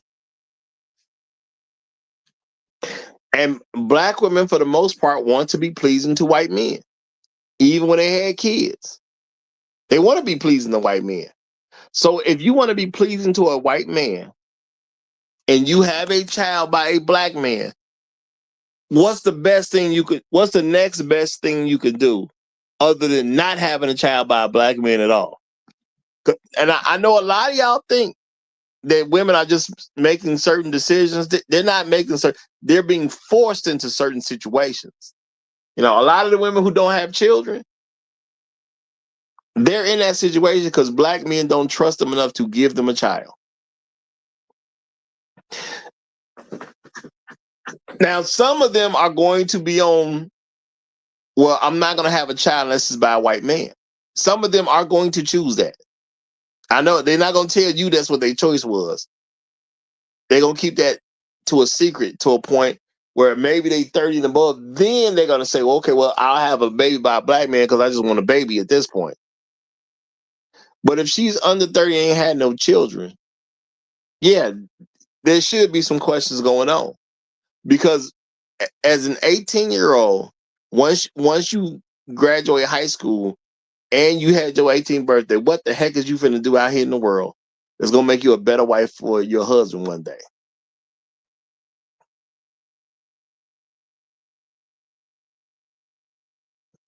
I don't think it's too. I mean, there are some things that you can do, but most people wouldn't even think of.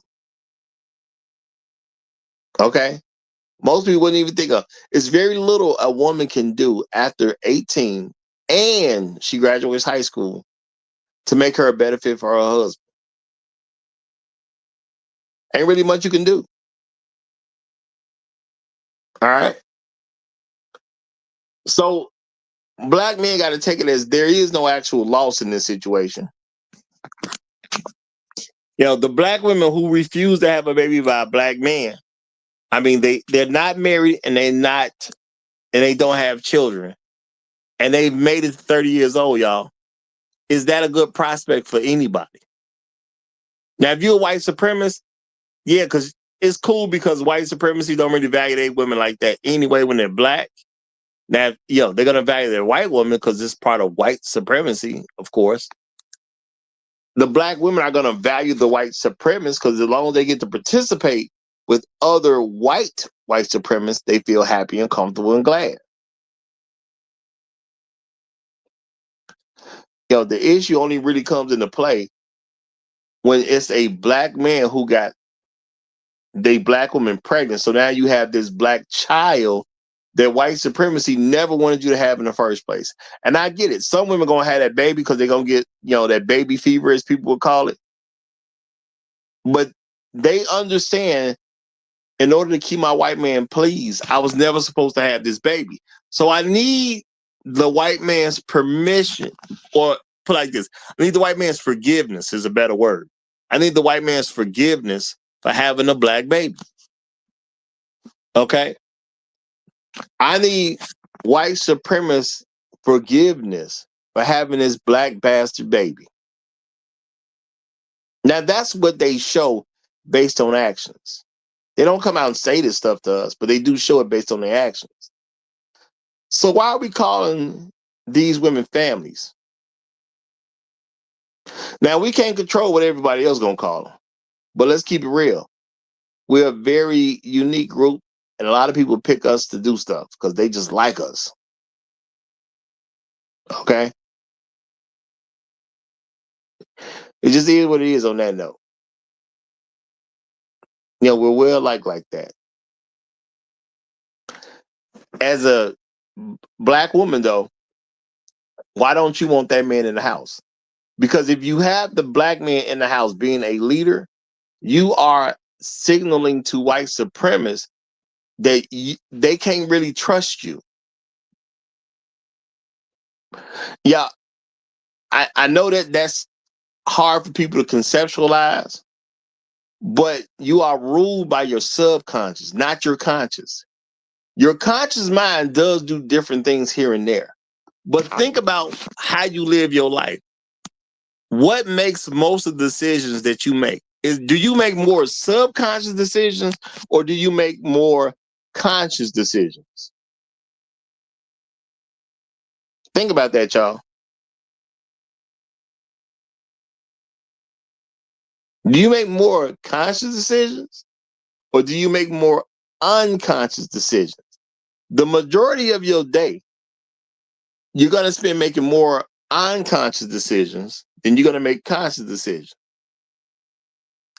Now, you may make a conscious decision of, do I want steak or chicken today? That's possible. I'm not going to say it ain't possible. You possibly could make a decision between steak and chicken. Now, a lot of y'all won't even make a conscious decision of steak and chicken because it's going to be an unconscious thing.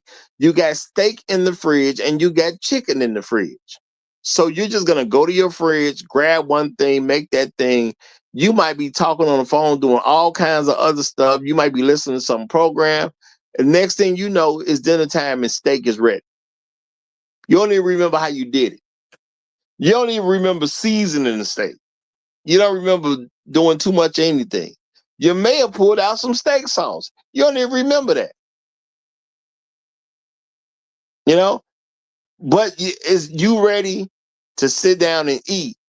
You've been on the phone the whole time, but you ready to sit down and eat. You don't even remember cooking this stuff, but you made a bunch of subconscious decisions that got you to where you are. Okay? The only way to really use your conscious mind more than your subconscious mind is you would have to be doing new things all the time. Think about that, y'all. You would have to be doing new things on a regular basis. The world we live in today, most of us do not do that. When we do a thing, we usually do that thing for a good amount of time, and we don't really think about that thing like that because we become very subconscious about that thing. If you got your first job working for Mickey D's, you start learning how to do Mickey D's.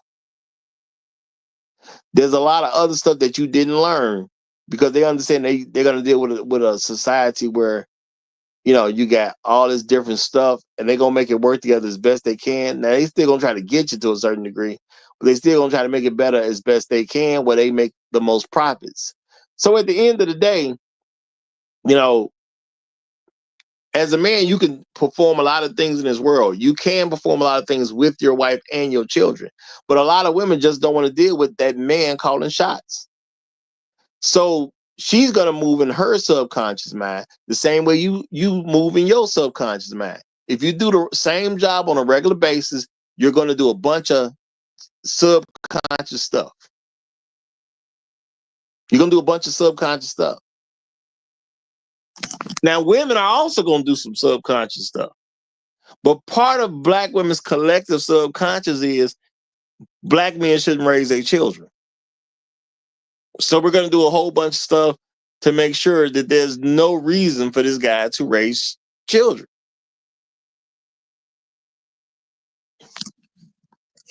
And I think that's just what happened to Haley Bailey.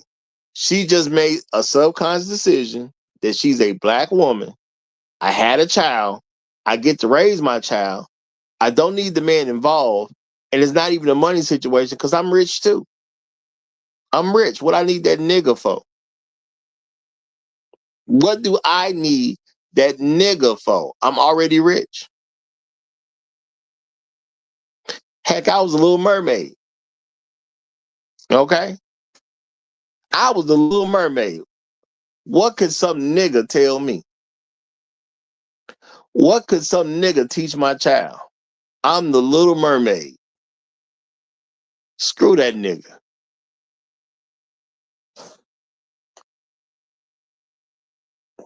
Now, we as men, we deal with a lot of stuff.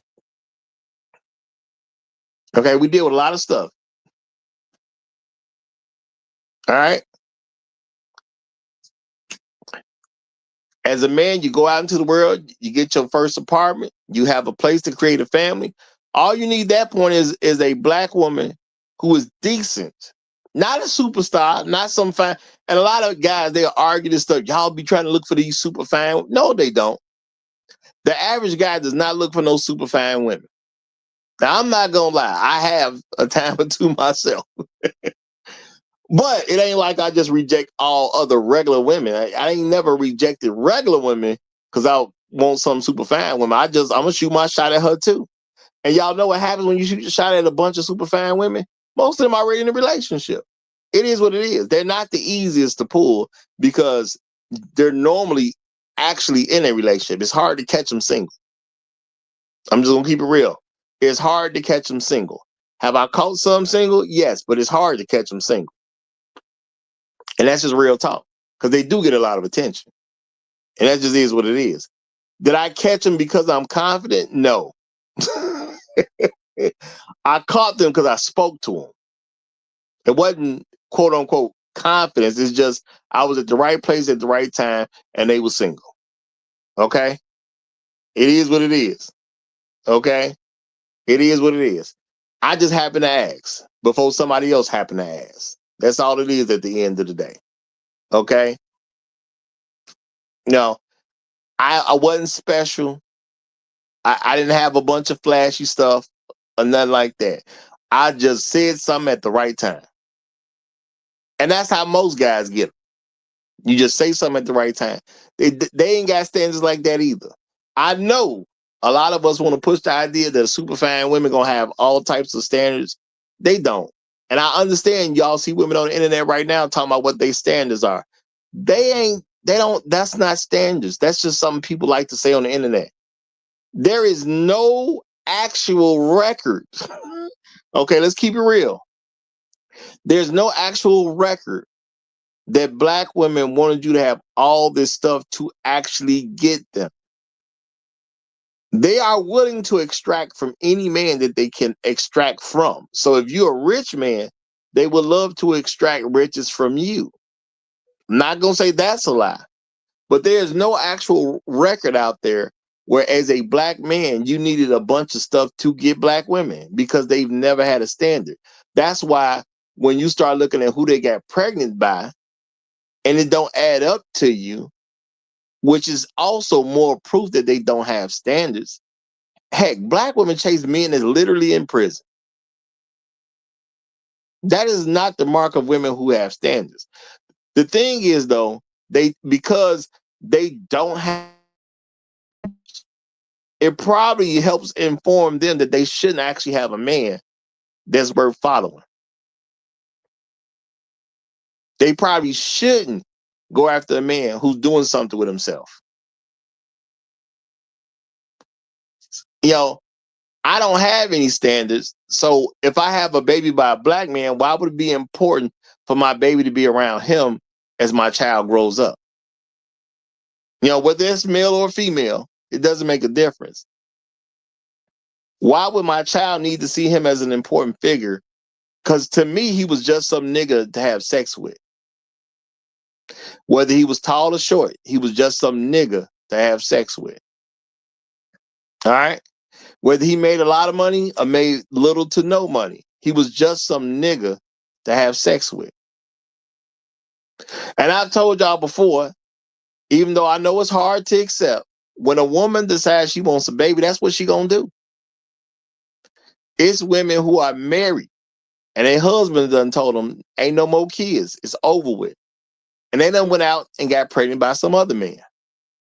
When women decide they're gonna have a baby, for the most part in the black community, they're gonna have that baby. Now you could be with them and have that baby, or you could not be with them, but they're gonna have that baby.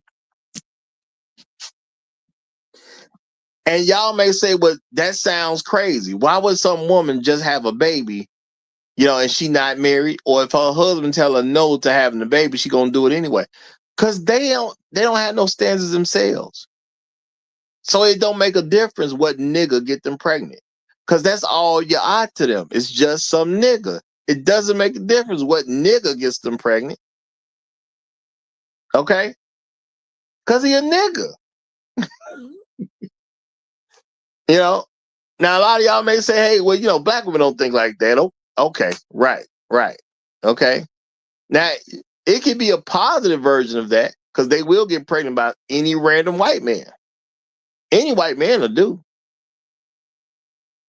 Okay? Any white man will do.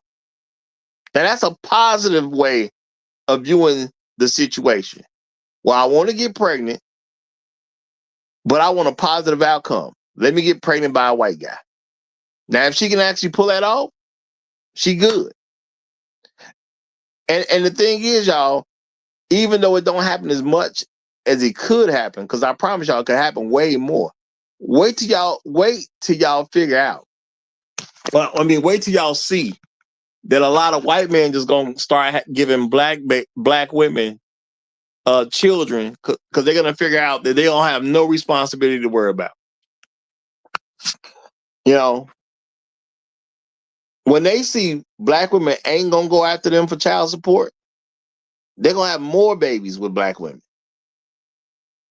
See, right now they don't know that for real. If they have a baby by a man, you know, being the man, you could always get called on to pay for this kid. And a lot of white guys don't want to take that chance on some nigga baby. Okay? But if they realize black women ain't really trying to go after them from a financial aspect, man, it's going to be crazy out there. It's going to be crazy out there. You know? Because the dude's just looking to hit something. But let him find out that he can just, you know, especially don't live in no building where he could just go downstairs around the corner or something and be at a different unit. Okay, don't do that with that.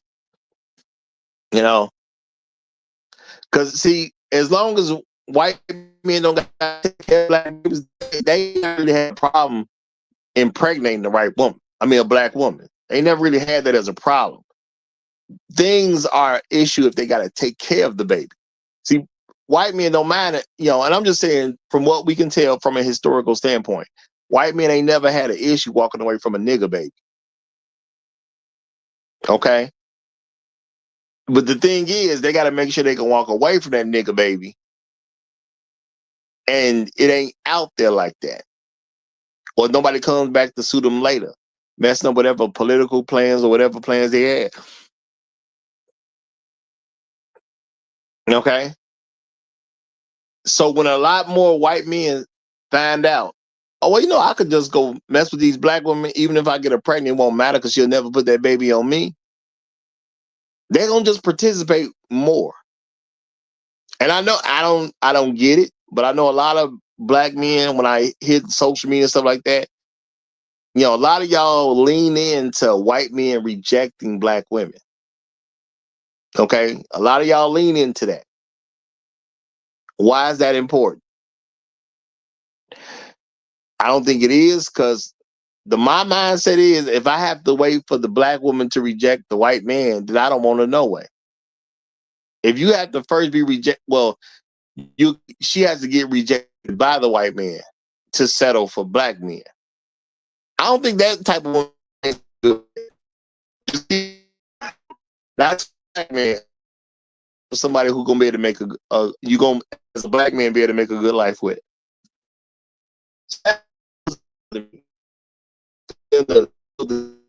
Men.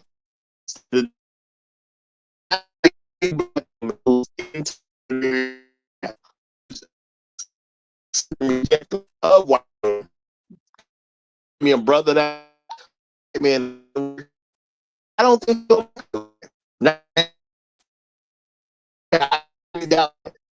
I disappointed, you know, which is, if the woman has hit 30 years old and she's never been married, you just got to accept that she's old, okay, and not really worry about her like that. Now I can understand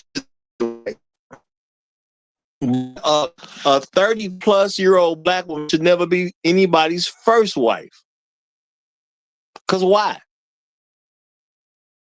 And myself, so I understand that puts me in a certain situation. Oh Lord! All right, Chef, I see what's going. I see you.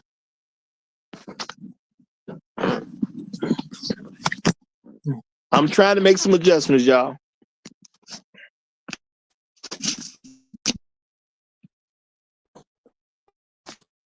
What I'm saying is,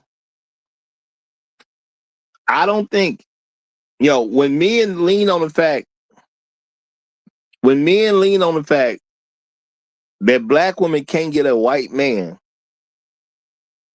I don't know if you know with a white man to be with a black man, I don't think that relationship is going to work out. Okay? I don't think that sets up for a healthy relationship anyway. So if a woman's 30 years old, she ain't just old to me. Okay? It's about the fact that she ain't never been married to some black guy. Why would I make her my first wife? She don't deal with us like that. She don't like us. She been trying to get a white guy a good amount of time, and now that she's old, she'll settle for a black man. That woman don't want me to raise my children either. Okay? There's no way I'm going to think that that woman wants me to raise my children. Yeah. She don't like us like that. It is what it is. You know, now that's her prerogative. I ain't tripping about it. You know, it's going to be what it's going to be. She can do what she want to do. But I don't have to be there for a woman who failed. Okay? She failed to marry a white guy. I don't have to be there for her now. It's not my job. I don't care that she failed. I care about the fact that she old. And that's real talk, y'all. I care about the fact that she old. She an old woman now. Why would I be trying to create a family with this old woman? I don't have to ask her what's going on in her background. It ain't rocket science. Okay? It's just not rocket science. All right? Why aren't you married to a black man? Why haven't you had one good relationship with a black man yet where it ended up in a marriage and you 30 plus years old? It's just because you're a difficult woman and you don't want a black man raising his children anyway. So the ideal of a husband raising his kids ain't appealing to her. And guess what? Me not raising my children ain't appealing to me. So we at least agree on that. She don't want me to raise the kids, and I don't want to have kids with her and not raise them. That don't make sense to me.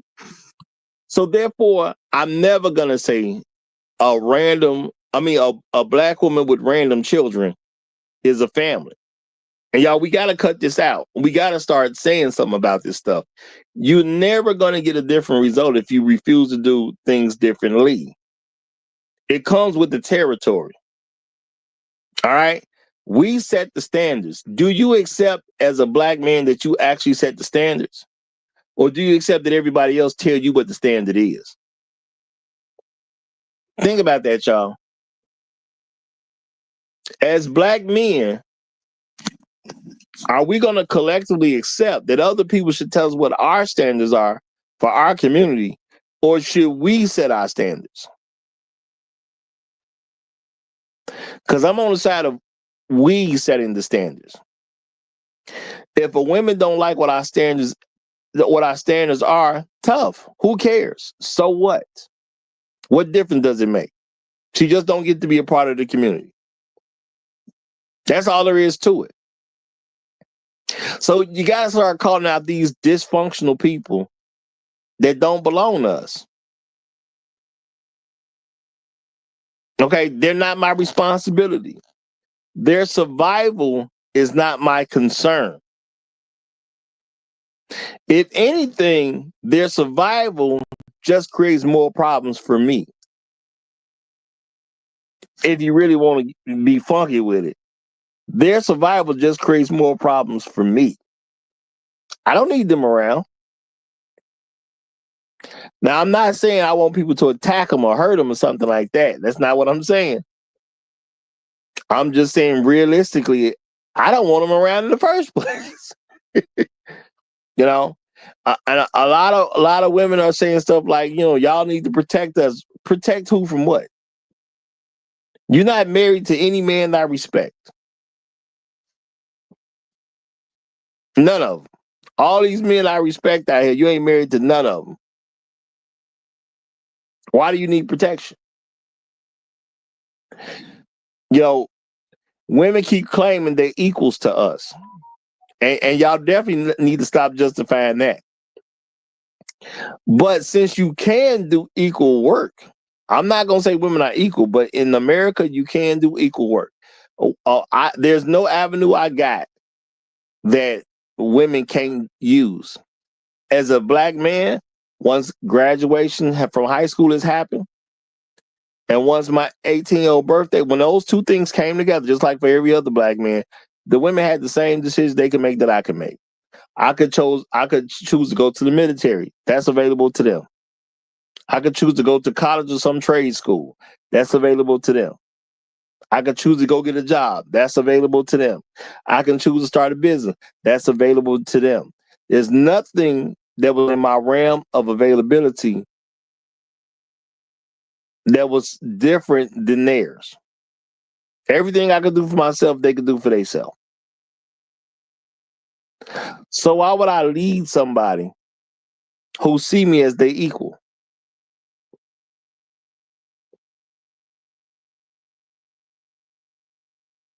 Yeah.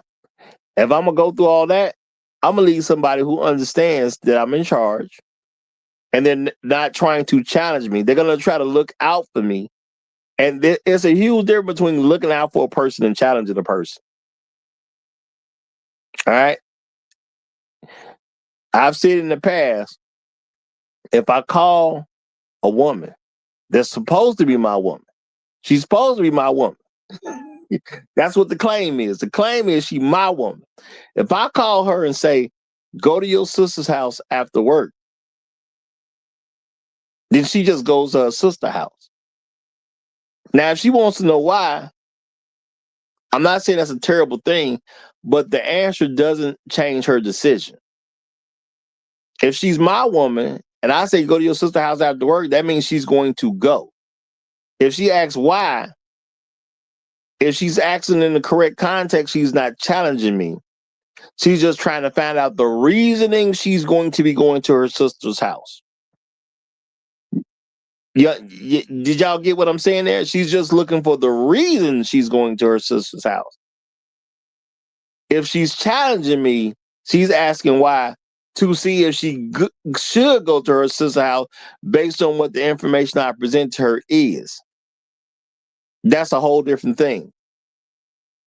No, understanding why you're going to your sister's house is one thing, and trying to see if you should go to your sister's house is something totally different. If I need to, quote unquote, justify my decision to you, you're not my woman. You're not family. I shouldn't have children by you. We're not going to be okay together. See, there's a lot of stuff that we can figure out if we pay attention to how women talk to us. You know, there's a lot of women who simply would ask, why should I go to my sister's house if you told them to go to your sister's house?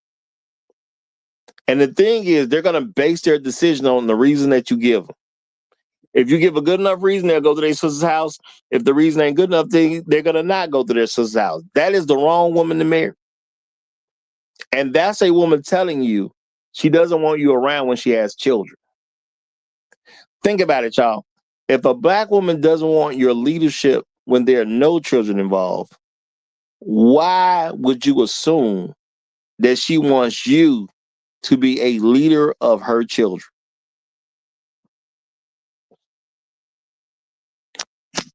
If a black woman does not want you to lead her, why would you assume that she wants you to lead your children? And if she doesn't want you to be the leader of your own children, not somebody else's kid, your own children. She don't want you to lead your own children. Why would she be a good candidate to pick? See, there's some things that we should be able to come to conclusions to that we never think about in the right way. If she's not going to listen to me, she's not going to want to be with me after she has the kids that she wants. Now, maybe she wants 2 or 3 kids out of you because she wants to be one of those women who say to other women, no, I had my children when I was married. There are women who do that. They just want to say to another woman, no, I had my children when I was married. Because they want to, quote unquote, one up the next chick. It didn't mean they was any good. Okay, it didn't mean anything like that. It just meant they want to be able to say something, probably on some live or some internet comment section that, no, I had my children when I was married. That's all she really wants. She didn't want a family either. So now you done stop the quote unquote bear trap of some kind. She still don't want you to lead her children. Okay. That's why she got to question you on everything that you do. She questioning you. So now when y'all have kids, just understand you getting a divorce. Because she don't even like you leading her. And if she don't like you leading her, then how you gonna lead the children? Well, obviously there's gonna be an issue. So how do you solve that issue? Most women are gonna choose for divorce because they're not gonna look to solve anything.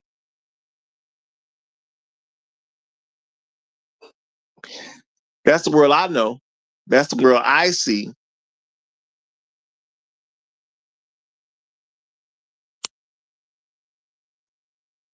Shout out to Afro Merchant, formerly known as National.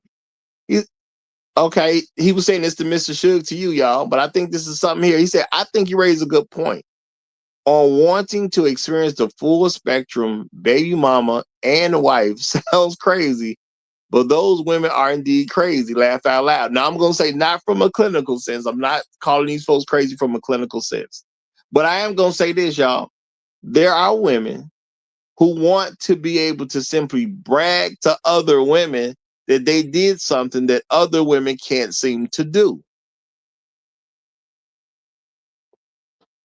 She want to be a baby mama.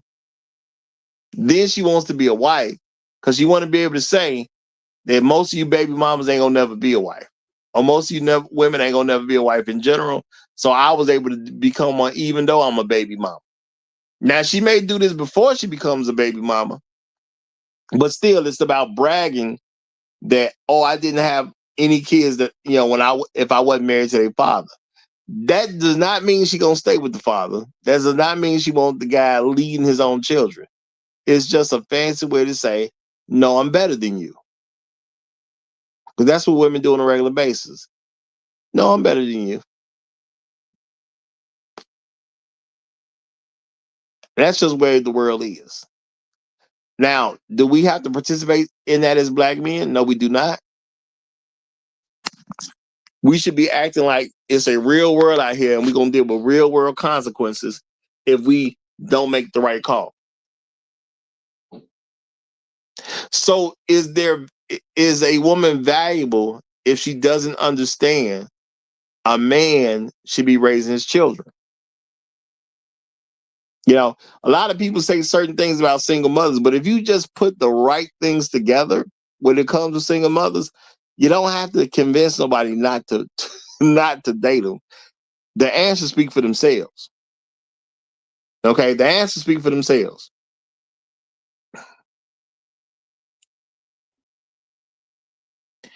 All right, shout out to Gold P. He says, what are your thoughts on that point, though, Roger?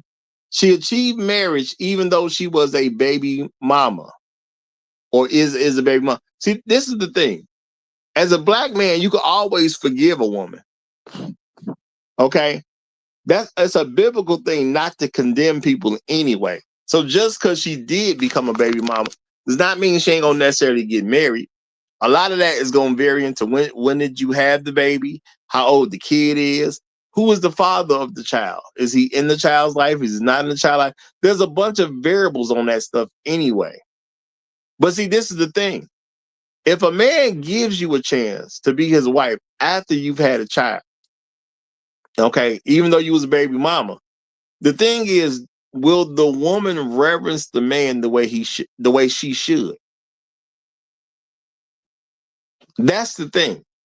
Because if you become a stepfather, a woman should reverence you even more because you gave her a chance, even though she already messed herself up. Let's look at that. Let's keep that real. But see, this is where black men got to step up on how they deal with stuff. If you're going to deal with a single mother, do you make her give you extra respect because you are rescuing her from a situation that 9 times out of 10 she didn't even have to be in the first place, and it ain't your kid. So at the end of the day, why shouldn't you want bonus credit points? I'm assuming we all went to school, right? Y'all remember when they used to give you extra credit? Well, if you're willing to marry a woman who's a baby mama, does that not sound like extra credit? Does it not sound like she should be happy as I don't know what that you even did this for her? That she should be more than willing to give you extra credit. And see, the thing is, as men, we got to demand more. If I do something for your child, I'm going to demand extra credit. We not going to pretend I had to do this. Now, you don't have to necessarily throw it in somebody's face, but we also not going to pretend like it was my obligation to even put myself in that situation if I do it. And I think that's a huge issue with black men. We do not require the things that we're supposed to require from women.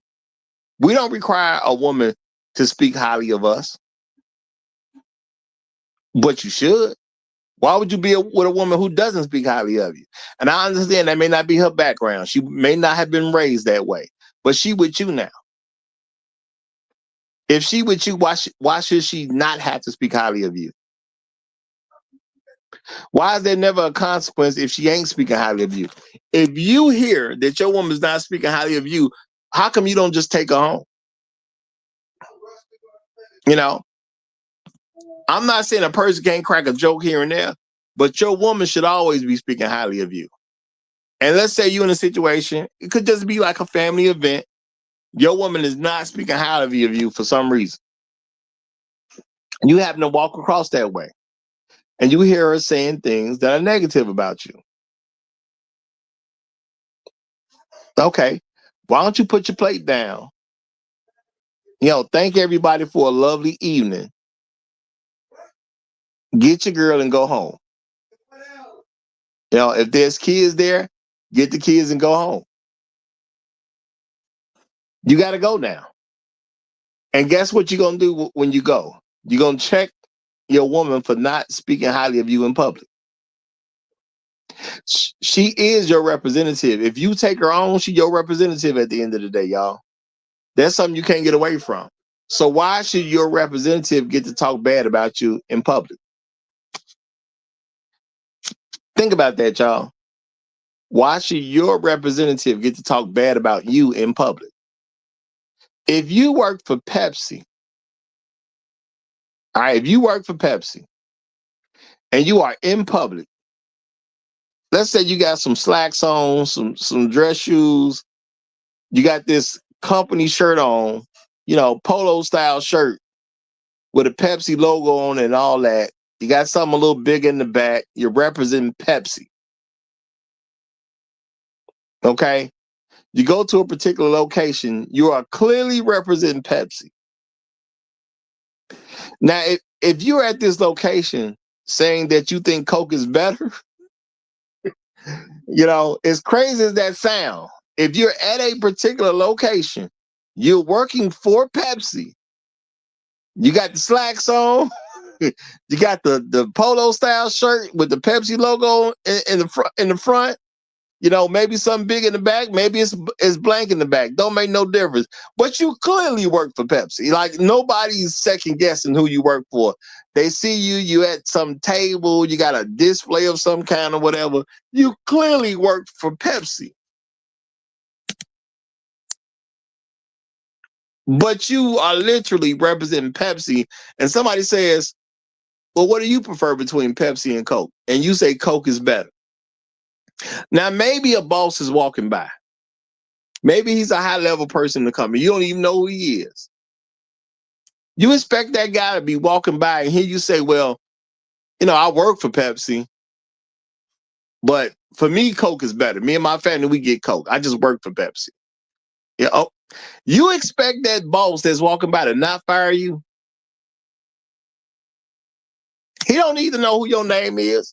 He could be handling business, walking by some random Pepsi display because, his company has displays from time to time.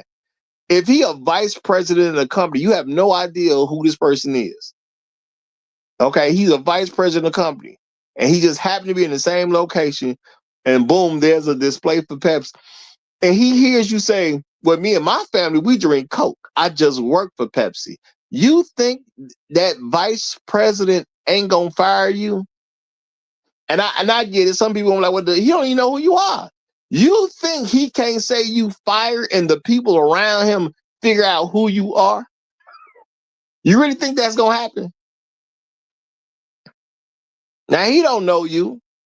It's not a personal issue between y'all two. He's the vice president of the company. He ain't the president. People may know who a president. He vice president. Okay. You think he ain't gonna fire you for saying your family drink Coke? Now he can't tell you what to like. He can't say don't buy Coke. Okay. He can't say don't promote that your family drinks Coke too. But what he definitely can say is you ain't gonna do it on Pepsi time. Because you at work. You're representing Pepsi at that particular time. You ain't gonna do it while you representing Pepsi. Now I can't stop you from promoting Coke, but you ain't gonna promote Coke and represent them proudly on Pepsi time. I ain't gonna tell you how to live your personal life, but if I'm the vice president for Pepsi and I heard you talking about when me and my family drink Coke, ain't nowhere in the world you ain't fired that day. I'm gonna do whatever I got to do to figure out what your position is and who you are and make sure you're terminated. It's over with. Because you ain't gonna promote Coke on Pepsi time. Not if I got to deal with it. It just is what it is. So what does that mean, y'all? If I'm with a woman and she ain't got nothing good to say about me in public, I'm gonna do something about it. And you know what else, y'all? A woman telling me, however she said it, was this verbal or nonverbal, if she's trying to communicate to me in any fashion that I shouldn't raise my children, she in trouble. That's all I can tell you, y'all. She in trouble. Because I'm gonna tell you what I'm not gonna do. What I'm not gonna do is have somebody put me in a situation where my children are gonna be raised by somebody other than me, and everybody just fine. No, for me, a lot of people are making life choices, whether they're aware of it or not. Those are life choices. Okay, they may not understand that that's a life choice. But if you tell me that my kids are gonna be out here being raised by somebody other than me, you are making a life decision. You may have no clue of it, but I promise you, when I'm done, the one thing everybody gonna be able to agree on is some life choices got made that day. Okay.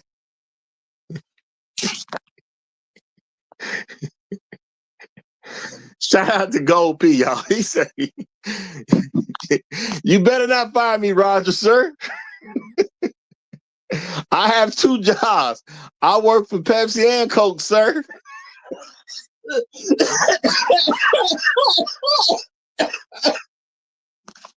Heck, you know. And that's a wild combination right there.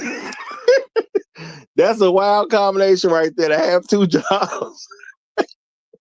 And one job you work for Pepsi and the other one you work for Coke.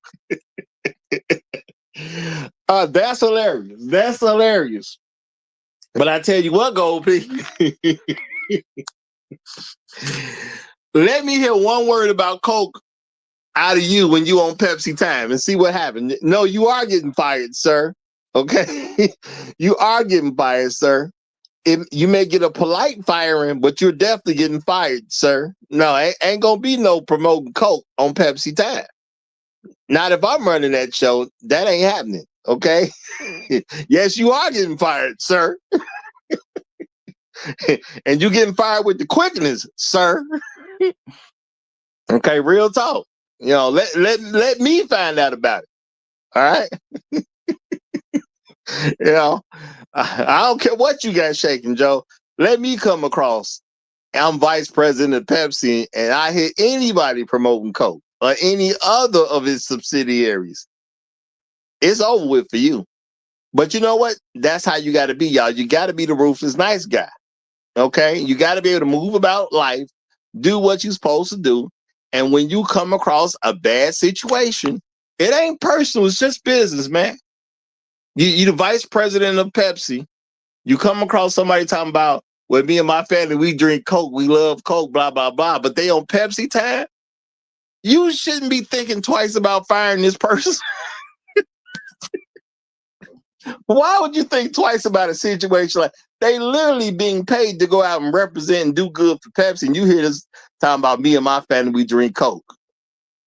If you don't fire them, man, come on now.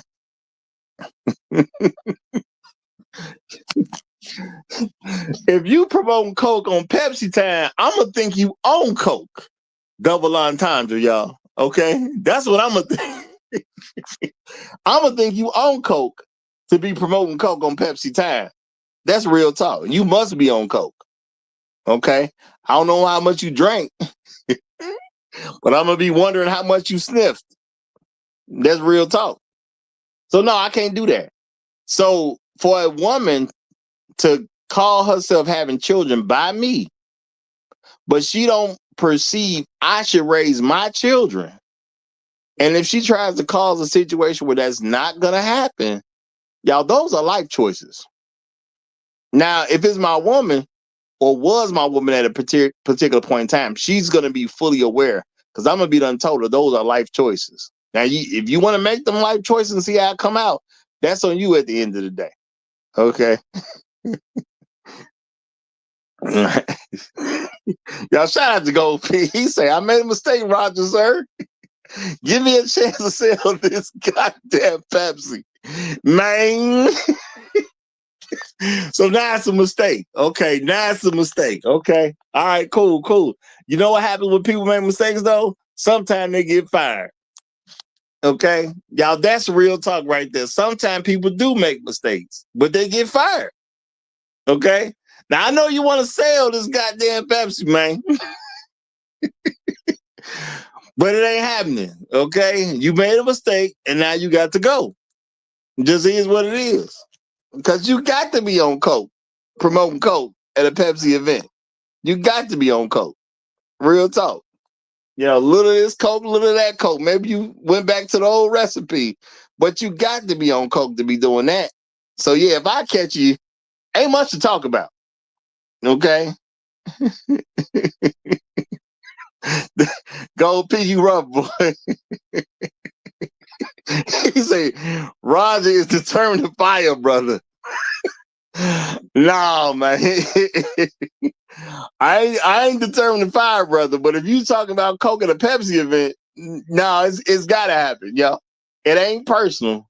It's just business, y'all. It ain't personal. It's just business. And guess what, y'all? If you are with a woman and she doesn't want you to raise her children, okay, because in her mind, those are her children. You just a nigga. Okay, I got sperm out of a nigga. Okay. Now, if a woman's gonna be that way, should you walk away from that situation? Of course you should. Why would you be with a woman who don't think you're good enough to raise your children, but she wants to have children by you? She's telling you a whole lot about how she sees you. Now, you may not want to accept how she sees you, because unfortunately, a lot of black men, they think a black woman's view of you matters. Okay? And I think black men really got to break that. Y'all really think how black women view you matters. No, you're the leader. How we view them matters. So when you have kids by random men, you're not a family. It just is what it is. It may not sound good. It may not sound right. You know, it may sound like fighting words. Who cares? If you, as a woman, have children by random men, you know, you ain't never been married. You know, number one, you're officially a loser. Let's get that out the way. You are officially a loser. But ain't nowhere in the world some loser gonna have a bunch of random babies, and then we supposed to look at them and say they're a family. They're not a family. Because families don't get down like that, number one. Let's keep that all the way real. Families don't get down like that. No. Families have a certain level of respect for each other. There's a sacredness that goes with family. There's people that you can call on and get extra help when you have a family. But if a woman just had children by random men, meaning she never married any of those guys, why should we accept that? Don't call them families. You know, that's not who you should be looking for to call them family. That's not a family, y'all. And the thing is, we can change a whole lot of stuff if people would actually get on this stuff. No, that's not a black family. That's a black disaster. That's a black failure, but it's not a black family. Do you have a standard on the family, y'all? If you don't have a standard on the family, you can actually get one today. All right, it's up to you. You can actually get a standard today. Okay, we got standards on sale, y'all, for free 99, y'all. Free 99. Standards are on sale. The standard for a family, a man, a wife, his children. That's the standard for a family. Either we gonna back that up or we not. And if we gonna stand on that firmly, as that's what it takes to have a family, then we gotta stay on it firmly on a regular basis. We can't just take what we want, change up and call it a day. That ain't how it's supposed to work. Now, black women are going to continue to want to raise children without black men. Now, the thing is, you don't have to see them as a white supremacist because you do have a choice. You don't have to see them as a white supremacist. The question is, why wouldn't you see them as a white supremacist? You ain't got to, but why wouldn't you? Okay? Why wouldn't you? All right? Think about that, y'all. Why wouldn't you? Shout out to Red Pill Sleeper Cell. I don't know if this is true or not, or if he's just making a joke. He said a single mother with kids are called a cackle. I have no idea are you being for real or not. But if you being real, maybe we should consider that as a term to bring back to the light. You know what I'm saying? Maybe that's a turn that needs to come back to the light, y'all. But real talk, y'all, we got to do something about what the situation is. It's not a whole lot of effort to stop calling women with the children of random men families. What's random? The person you would never marry to. If y'all don't get that, I'm trying to make it plain for people. Who is a random? A person you never married. That's a random. A person that you had a marriage with, that's not random. That's somebody who did something. That's some people who made some decisions. That's some people who came to terms with certain things. A random is the people you didn't marry. Okay? And the thing is, why it has to go that way, y'all, because a lot of women be trying to justify stupid behavior because they had some relationship supposedly with the guy. Supposedly. My thing is, I'm not justifying. Well, me and the guy, we was together 11 years and we had 3 kids. Sound like a random to me. We was together 11 years and you never got married. Sound like a random. And the woman sounds like an idiot. That's what I'm going to say it is. On the men's end, sound like, as a man, if you don't marry the woman, I get it. You don't like her like that. Even if it's been 11 years, you don't like her like that. Even if it's been 11 years, you don't trust her like that. Even if it's been 11 years, you don't really want to be with her like that. So what more than likely happened? Yeah. The likely story is you got with a woman, somehow you ain't have nothing better to do for a good period of time.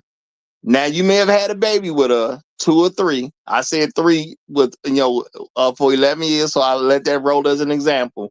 That may have happened, but you never felt good about the ideal of her being your wife, and that's just keeping it real. You never wanted her to be your wife. Okay. Red Pill Sleeper said. He said a group of hyenas are called a cackle. That's hilarious, man. That's hilarious. But we probably should put a name of, we probably should come up with a name for them. I'm not gonna say use cackle, because when you do stuff that sounds like you're intentionally going for disrespect, it's not gonna necessarily come across the right line to most people. And this got to be something that the general person can gravitate to without a problem. It's got to be something that the general person can gravitate to without a problem. Because at the end of the day, it does work. Black women fought so hard to get men to stop calling their children bastards, even though they are bastard children. It just puts them in a far more better position where they can have bastard children without facing no consequences at all. Because society will change based on words. So maybe I'm gonna think about it and come up with a word for them. But at the end of the day, they ain't a family. Stop calling them a family. If you on this side of the fence, you cannot honor them by calling them a family because they're not. If you want a family to mean something, then don't call something that's not a family a family. But y'all, we about to hit the 3-hour mark, so I'm gonna have to get up out of here. But I'm gonna tell y'all, it's good to be back. It's good to be back. Okay. And I ain't going nowhere until God say something else, y'all. I will let you know that. And I'm gonna jump back on this platform, the other platform, and I'm gonna go on something I ain't never been on. If I get kicked off again, I get kicked off. But I'm gonna just keep coming. I'm gonna keep coming back, y'all. I'm gonna keep coming back. That's what it's gonna be. But real talk, y'all, we gotta make sure our words have weight. So stop addressing women with the children of random men as families, because they're not. Okay, if you don't get it, y'all. And shout out to you, Red Pill Sleeper. Say, I appreciate that, brother. I appreciate that. The children of random men, them ain't families. Okay, you got a woman who had the children of random men, meaning none of these men were her husband. Okay, and honestly, unless we come up with a term, it should be said like that. It's a woman with the children of random men, because it don't sound good. It don't sound good. It don't make sense. You know, divorced women, because I know some people may say, what about the divorce? That's a little different. At least they made an effort. At least they acted right enough to get married at some point. That's a different story. But women having the children of random men, that never was and should never be a family. And that word shouldn't be used on them. So use your personal power to start getting people to adjust, y'all. So let's stop calling them families, because they're not. A family is built off the foundation of a man.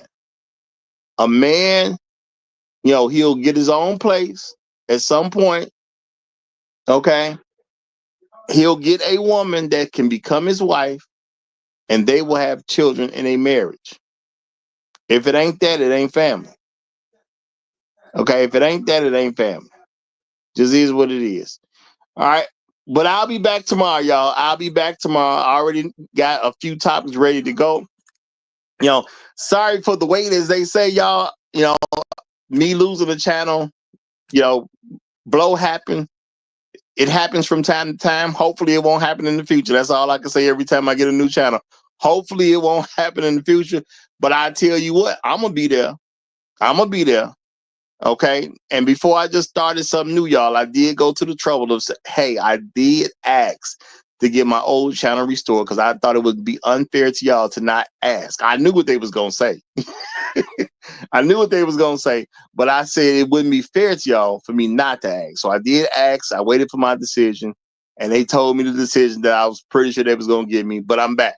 It is what it is, y'all. So Monday through Friday, 9 a.m., be on the lookout for me. I did have a little trouble getting started today, and I'm definitely having some trouble today with things I should be able to do. But I expect wrenches to start going out soon. I'm going to start with the pit crew, just so y'all know, so don't be shocked. Okay, it's going to start with the pit crew.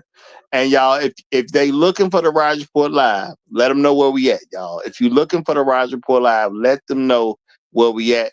And I will see y'all tomorrow morning. Long live the habitual line steppers. I'm Roger. I'm right. And I'm out.